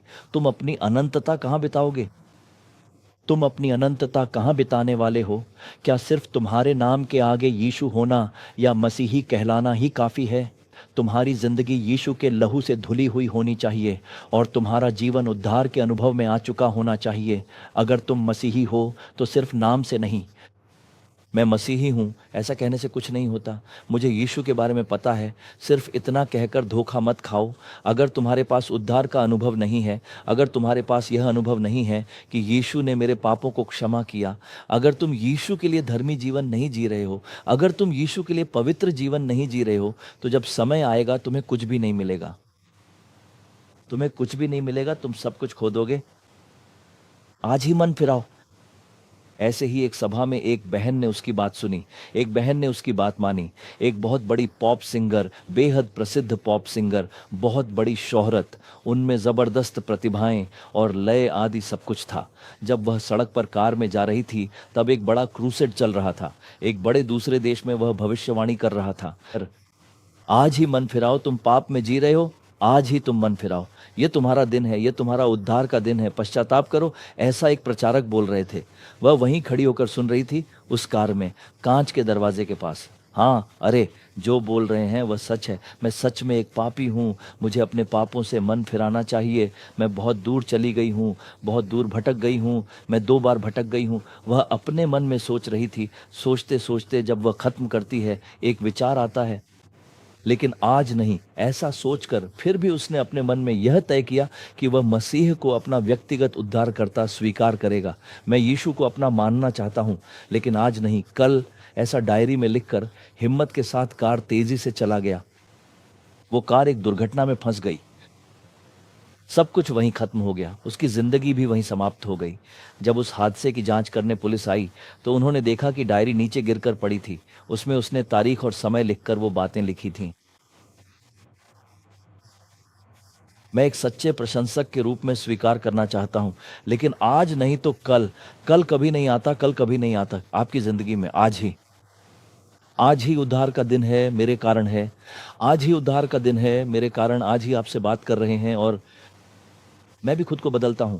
अपने पाप को छूकर राजा भी बदल जाता है। मैं न्यायपूर्वक जीने के लिए खुद को समर्पित करता हूं। अपनी अशुद्धता को छोड़कर उजाले को अपनाने का कारण आप ही हैं, क्योंकि आप आ रहे हैं न्यायाधीश के रूप में। हे पिता, वह आ रहे हैं, वह भावना हमारे भीतर होनी चाहिए।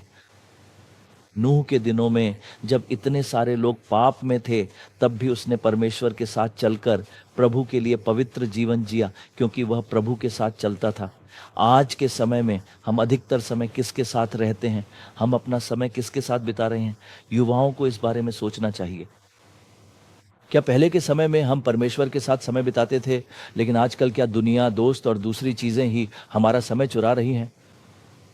प्रेरितों के काम अध्याय 2 40वें वचन में पेतरुस कहते हैं कि इस भिन्न पीढ़ी को, उससे दूर हो जाओ और अपने आप को बचाओ, यही बुद्धि ने कहा।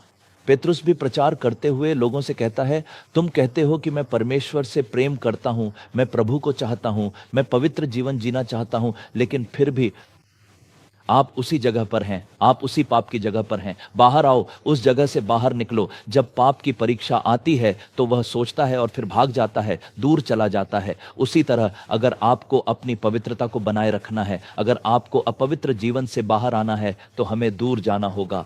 पतरस यही कह रहे हैं, आप काम पर आ जाइए। उद्धार पाने के लिए वहां से अलग हो जाइए। उद्धार पाने के लिए आपको अलग होना होगा। उस भिन्न पीढ़ी से अलग हो जाइए। आज आप जिस समूह में हैं, जिन लोगों के साथ आप समय बिता रहे हैं, वे दोस्त, वे लोग आपको सीधे पाप की ओर ले जा रहे हैं। अगर आपको यह पता है तो वहां से बाहर आ जाइए। ये कहना गलत नहीं है कि मुझे मेरा प्रभु बचा लेंगे क्योंकि मैं उनसे प्रेम करता हूं। उस रिश्ते से बाहर आ जाइए, उस रिश्ते से बाहर आ जाइए जो आपको पाप की ओर ले जा रहा है। देखिए, आपको उसे छोड़कर काम पर आना चाहिए। अलग हो जाइए। और उसी दूसरे अध्याय के 46वें वर्ष में वह एक सलाह के रूप में कहते हैं उन लोगों के बारे में, वे सब एक मन के थे। वे हर दिन प्रार्थना करते रहते थे। वे केवल परमेश्वर की स्तुति करते थे। वे उसकी प्रार्थना में घंटों उपासना करते थे। आपको भी बहुत समय तक जहां रहना चाहिए, वहां से बाहर आकर प्रभु के साथ रहने की कोशिश करनी चाहिए।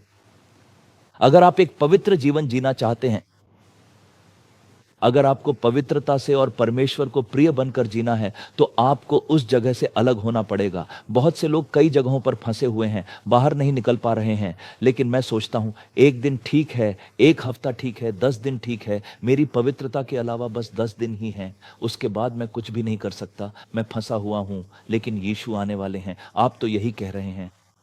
अरे, मुझे तो अपने पाप का परिणाम भी नहीं पता। सब लोग पवित्रता से जी रहे हैं। मेरे सारे दोस्त भी परमेश्वर के लिए सेवा कर रहे हैं। मैं तो अभी भी पाप में फंसा हुआ हूं, बाहर ही नहीं आ पा रहा हूं। ऐसा सोचकर आप अभी मन ही मन दुखी होकर विचार कर रहे हैं।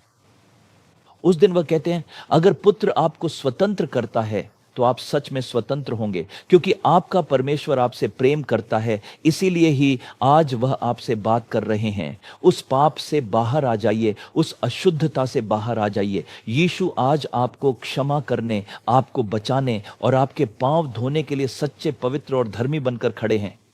जहां भी आप हैं, वैसे ही अपनी आंखें बंद कर लीजिए और कहिए, हे पिता, मेरी मदद कीजिए।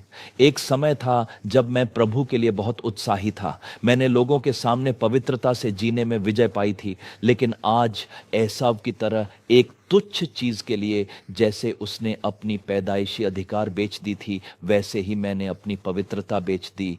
मैंने अपनी बुलाहट को ठुकरा दिया। मैंने प्रभु के लिए दी गई अभिषेकता को भूल गया। मैं कहीं और की जिंदगी जी रहा हूं, प्रभु से बहुत दूर चला गया हूं। असंबंधित जीवन बार बार मेरी अपराध बोध की भावना को प्रभावित करता है। मैं खुद से पूछता हूँ, तू कभी प्रभु के लिए इतना उत्साही था, अब क्या हो गया? मैं खुद से बहस करता हूँ और मुझे खुद से भी नफरत सी होने लगी है।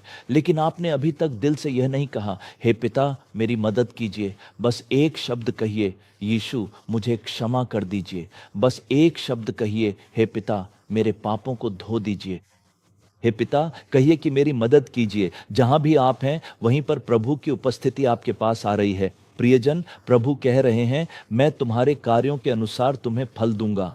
आज मैं देख रहा हूं कि क्या तुम्हारा हृदय बदलता है। आज मैं देख रहा हूं कि क्या तुम अपना हृदय बदल सकते हो। यदि तुम सच में मन फिराओगे तो तुम पर मेरी कृपा बनी रहेगी। वास्तव में मेरी कृपा बनी रहेगी। प्रभु हर उस भाई को देख रहे हैं जो सच्चे मन से प्रार्थना करता है। हर उस बहन को देखिए जो सच्चे मन से प्रार्थना करती है। प्रभु उन्हें देख रहे हैं और उन्हें आशीर्वाद दे रहे हैं। जो लोग पहले बहुत भक्ति से जीवन जीते थे वे अब आपसे दूर हो गए हैं। उन्होंने बहुत सारे अच्छे काम किए थे, लेकिन आज किसी पाप के कारण वे निराश होकर दूर चले गए हैं और भटक रहे हैं। हे पिता, जैसे नूह को प्रभु की दृष्टि में अनुग्रह मिला था, वैसे ही आज भी आपकी संतानें आपकी दृष्टि में अनुग्रह पाएं। आज प्रभु की आंखें शुद्ध हो जाएं, आज उनके हृदय शुद्ध हो जाए, उनके हाथ शुद्ध हो जाए, ताकि वे आपके लिए फिर से उठ खड़े हों। ऐसे ही कुछ सालों से वे दूर चले गए हैं पिता, यीशु के प्रेम से दूर चले गए हैं। जैसे उस खोए हुए पुत्र ने जब पश्चाताप किया तो आपने उसे सब कुछ लौटा दिया। उसने जो कुछ भी खोया था वह सब कुछ आपने उसे वापस दिया। वैसे ही आपकी संतानें आज सच्चे मन से प्रार्थना कर रही हैं ताकि प्रभु का हाथ उनके लिए सीधा बढ़ाया जाए। इसके लिए धन्यवाद।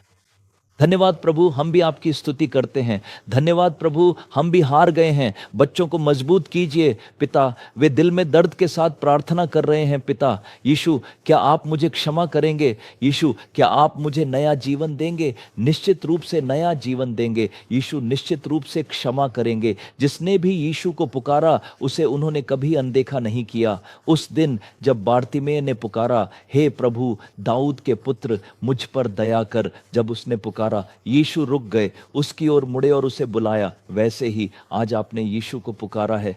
आपके कमरे में प्रभु की समस्या प्रवेश कर रही है। प्रभु अपने प्रिय बच्चों को आप मजबूत कर रहे हैं, इसके लिए धन्यवाद। अभी प्रभु उस पाप की जंजीरें यीशु के नाम में टूट रही हैं, इसके लिए धन्यवाद। आंखों की इच्छाओं से एक छुटकारा मिल रहा है, इसके लिए धन्यवाद। दिल में जो पाप पूर्ण विचार हैं वे बदल जाएं। प्रभु मसीह का लहू सारे पापों को धोकर हमें शुद्ध करे। आपने कहा था पिता, आपके बच्चों के सिर पर सामर्थ्य उतर रही है, इसके लिए धन्यवाद। लहू उतर रहा है, इसके लिए धन्यवाद। हमें पवित्र कीजिए पिता, जैसे नूह के दिनों में नूह के द्वारा वह धर्मी था, वह निर्दोष था और सच्चाई के साथ चलता था। आज के दिन भी प्रभु आपके बच्चे आपके लिए निर्दोष जीवन जीने, प्रभु की धार्मिकता में जीने के लिए उनकी सामर्थ्य को बढ़ाइए। प्रभु आपने कहा कि मसीह के द्वारा मैं सब कुछ कर सकता हूँ, इसके लिए धन्यवाद। आपके लिए पवित्र जीवन जीने, नूह की तरह आपके साथ चलने। जब हम पाप के साथ चलते थे उस समय भी प्रभु आपदा से बचकर उस परिवर्तन का सामना करके प्रभु आपने हमें अपने साथ रखा है। उन्हें सामर्थ्य देने के लिए धन्यवाद पिता। हर दिन आपका मुख देखने का अनुग्रह जो आप अपने बच्चों को दे रहे हैं उसके लिए धन्यवाद प्रभु। जो प्रार्थना की वेदी गिर गई थी वह यीशु के नाम में फिर से स्थापित हो रही है, इसके लिए धन्यवाद। प्रार्थना का समय फिर से बदल जाए प्रभु, बाइबल पढ़ने का समय फिर से आए प्रभु। प्रार्थना के समय को आप संभालिए प्रभु। आपके लिए फिर से उठ खड़े हों पिता। उठकर प्रभु यीशु का प्रचार करें। वे यीशु के प्रेम को साहस के साथ बताने वाले बच्चे बने प्रभु। एक समय वे कहते थे पिता, अब भी कह सकते हैं प्रभु। उन्हें फिर से उठाइए, उन्हें सामर्थ्य दीजिए। आप आशीर्वाद देने के लिए धन्यवाद। वे फिर से उठ खड़े हुए हैं प्रभु। मैं तुझे फिर से स्थापित करूंगा, ऐसा वचन देने के लिए धन्यवाद। मैं तुझे फिर से, क्या तुम फिर से स्थापित किए जाओगे? इस वचन के लिए हम धन्यवाद करते हैं। बच्चों को सामर्थ्य दीजिए, आशीर्वाद दीजिए, आपके नाम को महिमान्वित कीजिए पिता। जब आप आएंगे प्रभु, हालेलुया। इन बच्चों को जो धर्मपूर्वक जीवन जी रहे हैं, जब आप उन्हें फिर से देखेंगे तो वह खुशी पाने के लिए आज आपने जो मन परिवर्तन दिया है उसके लिए हम आपको धन्यवाद देते हैं। इस वर्ष हमारे हृदय में एक नई खुशी उत्पन्न हो पिता, वह उद्धार की खुशी, फिर से वह खुशी हमें मिल जाए पिता।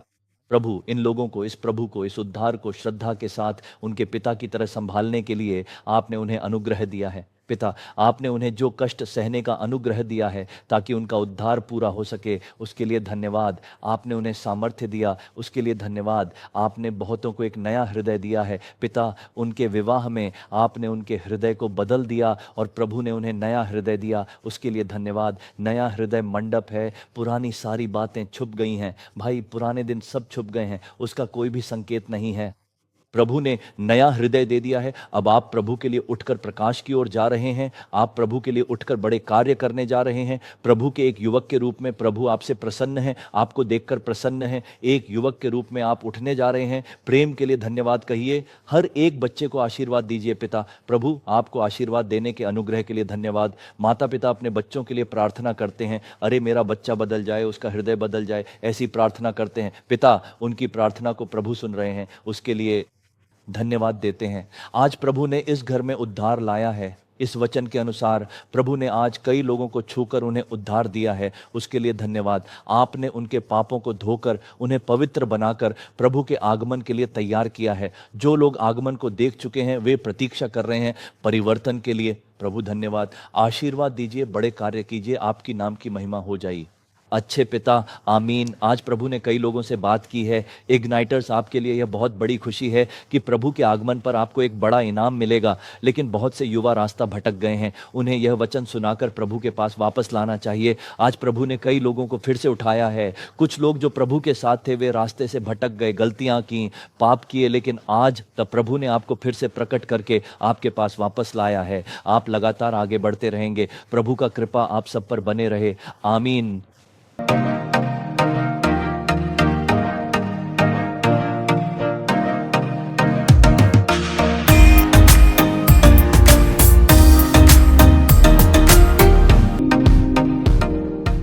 इतना देर हम सारे सेशन के माध्यम से प्रभु हमसे बात करे हैं, गीतों के सेक्शन में बात करे हैं और जो वचनों के सेशन में बात करे हैं। और देखिए प्रार्थना के समय परमेश्वर के सामर्थ हमारा बीच में उतर आया है। मैं विश्वास करती हूँ सारा जो सेशन के द्वारा प्रभु आपसे बात करे हैं। और देखिए आपने जो संदेश सुने हैं ना, और सबको जल्दी से आपको तैयार करना है और दूसरे आगमन में, प्रभु का आगमन बहुत शीघ्र है, तो उसके लिए अपने दोस्त को, रिश्तेदार को, सारे सभी लोगों को, कॉलेज में जहाँ में भी आप जा रहे हैं सबको यीशु के बारे में बताना है, प्रभु के प्रेम के बारे में आप बताना है। जल्दी से सारा जगह सुसमाचार हम लोग फैलना है, क्योंकि हम लोग इग्नाइटर्स है। जल्दी से हमारा और से इग्नाइटर फैलना है। तो आज भी देखिए हम कुछ अनाउंसमेंट को सुनने वाले हैं। इस जो कार्यक्रम है फिफ्थ संडे जब भी जो महीना में फिफ्थ संडे आता है उस फिफ्थ संडे में इस कार्यक्रम टेलीकास्ट किया जाएगा। और डेली प्रेयर पोस्टर है हमारा जीसस रिडीम्स यूथ मिनिस्ट्री के माध्यम से वो प्रस्तुत किया जाते हैं। तो आपको इस डेली प्रेयर पोस्टर, आप डेली प्रार्थना करनी चाहते हैं तो आप लोग स्क्रीन में दिखने वाले इस नंबर पे कांटेक्ट करिए, आपको भेज दिया जाएगा। और जो जीसस रिडीम्स यूथ मिनिस्ट्री के माध्यम से और एवरी मंथ आके यूथ मैगजीन हम लोग बेचते हैं, तो आपको उस मैगजीन चाहिए तो आप स्क्रीन में दिखने वाले इस नंबर पे कांटेक्ट करिए, नहीं तो आपको youth.jesusredeems.com इस वेबसाइट में जाकर उसको डाउनलोड करके आप फ्री से पढ़ सकते हैं। प्रभु इस सारे जो इसमें से आपको बात करेंगे, प्रभु की सामर्थ आपके साथ रहेगा। और अगले बार हम 2026 मार्च नया साल में आपके साथ नया कार्यक्रम, नया विषयों के साथ आप सब मिलेंगे।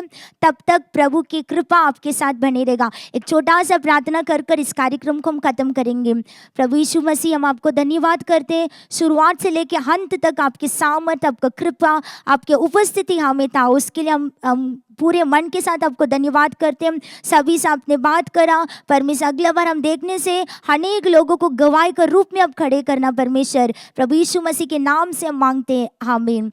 इस कार्यक्रम के बारे में कुछ आपको बताना है तो स्क्रीन में दिखने वाला इस नंबर में आप बताइए। प्रभु आपसे बात करे तो उस गवाही को आप बोलना नहीं भूलना है, क्योंकि उसके द्वार परमेश्वर की नाम महिमा हो रहा है।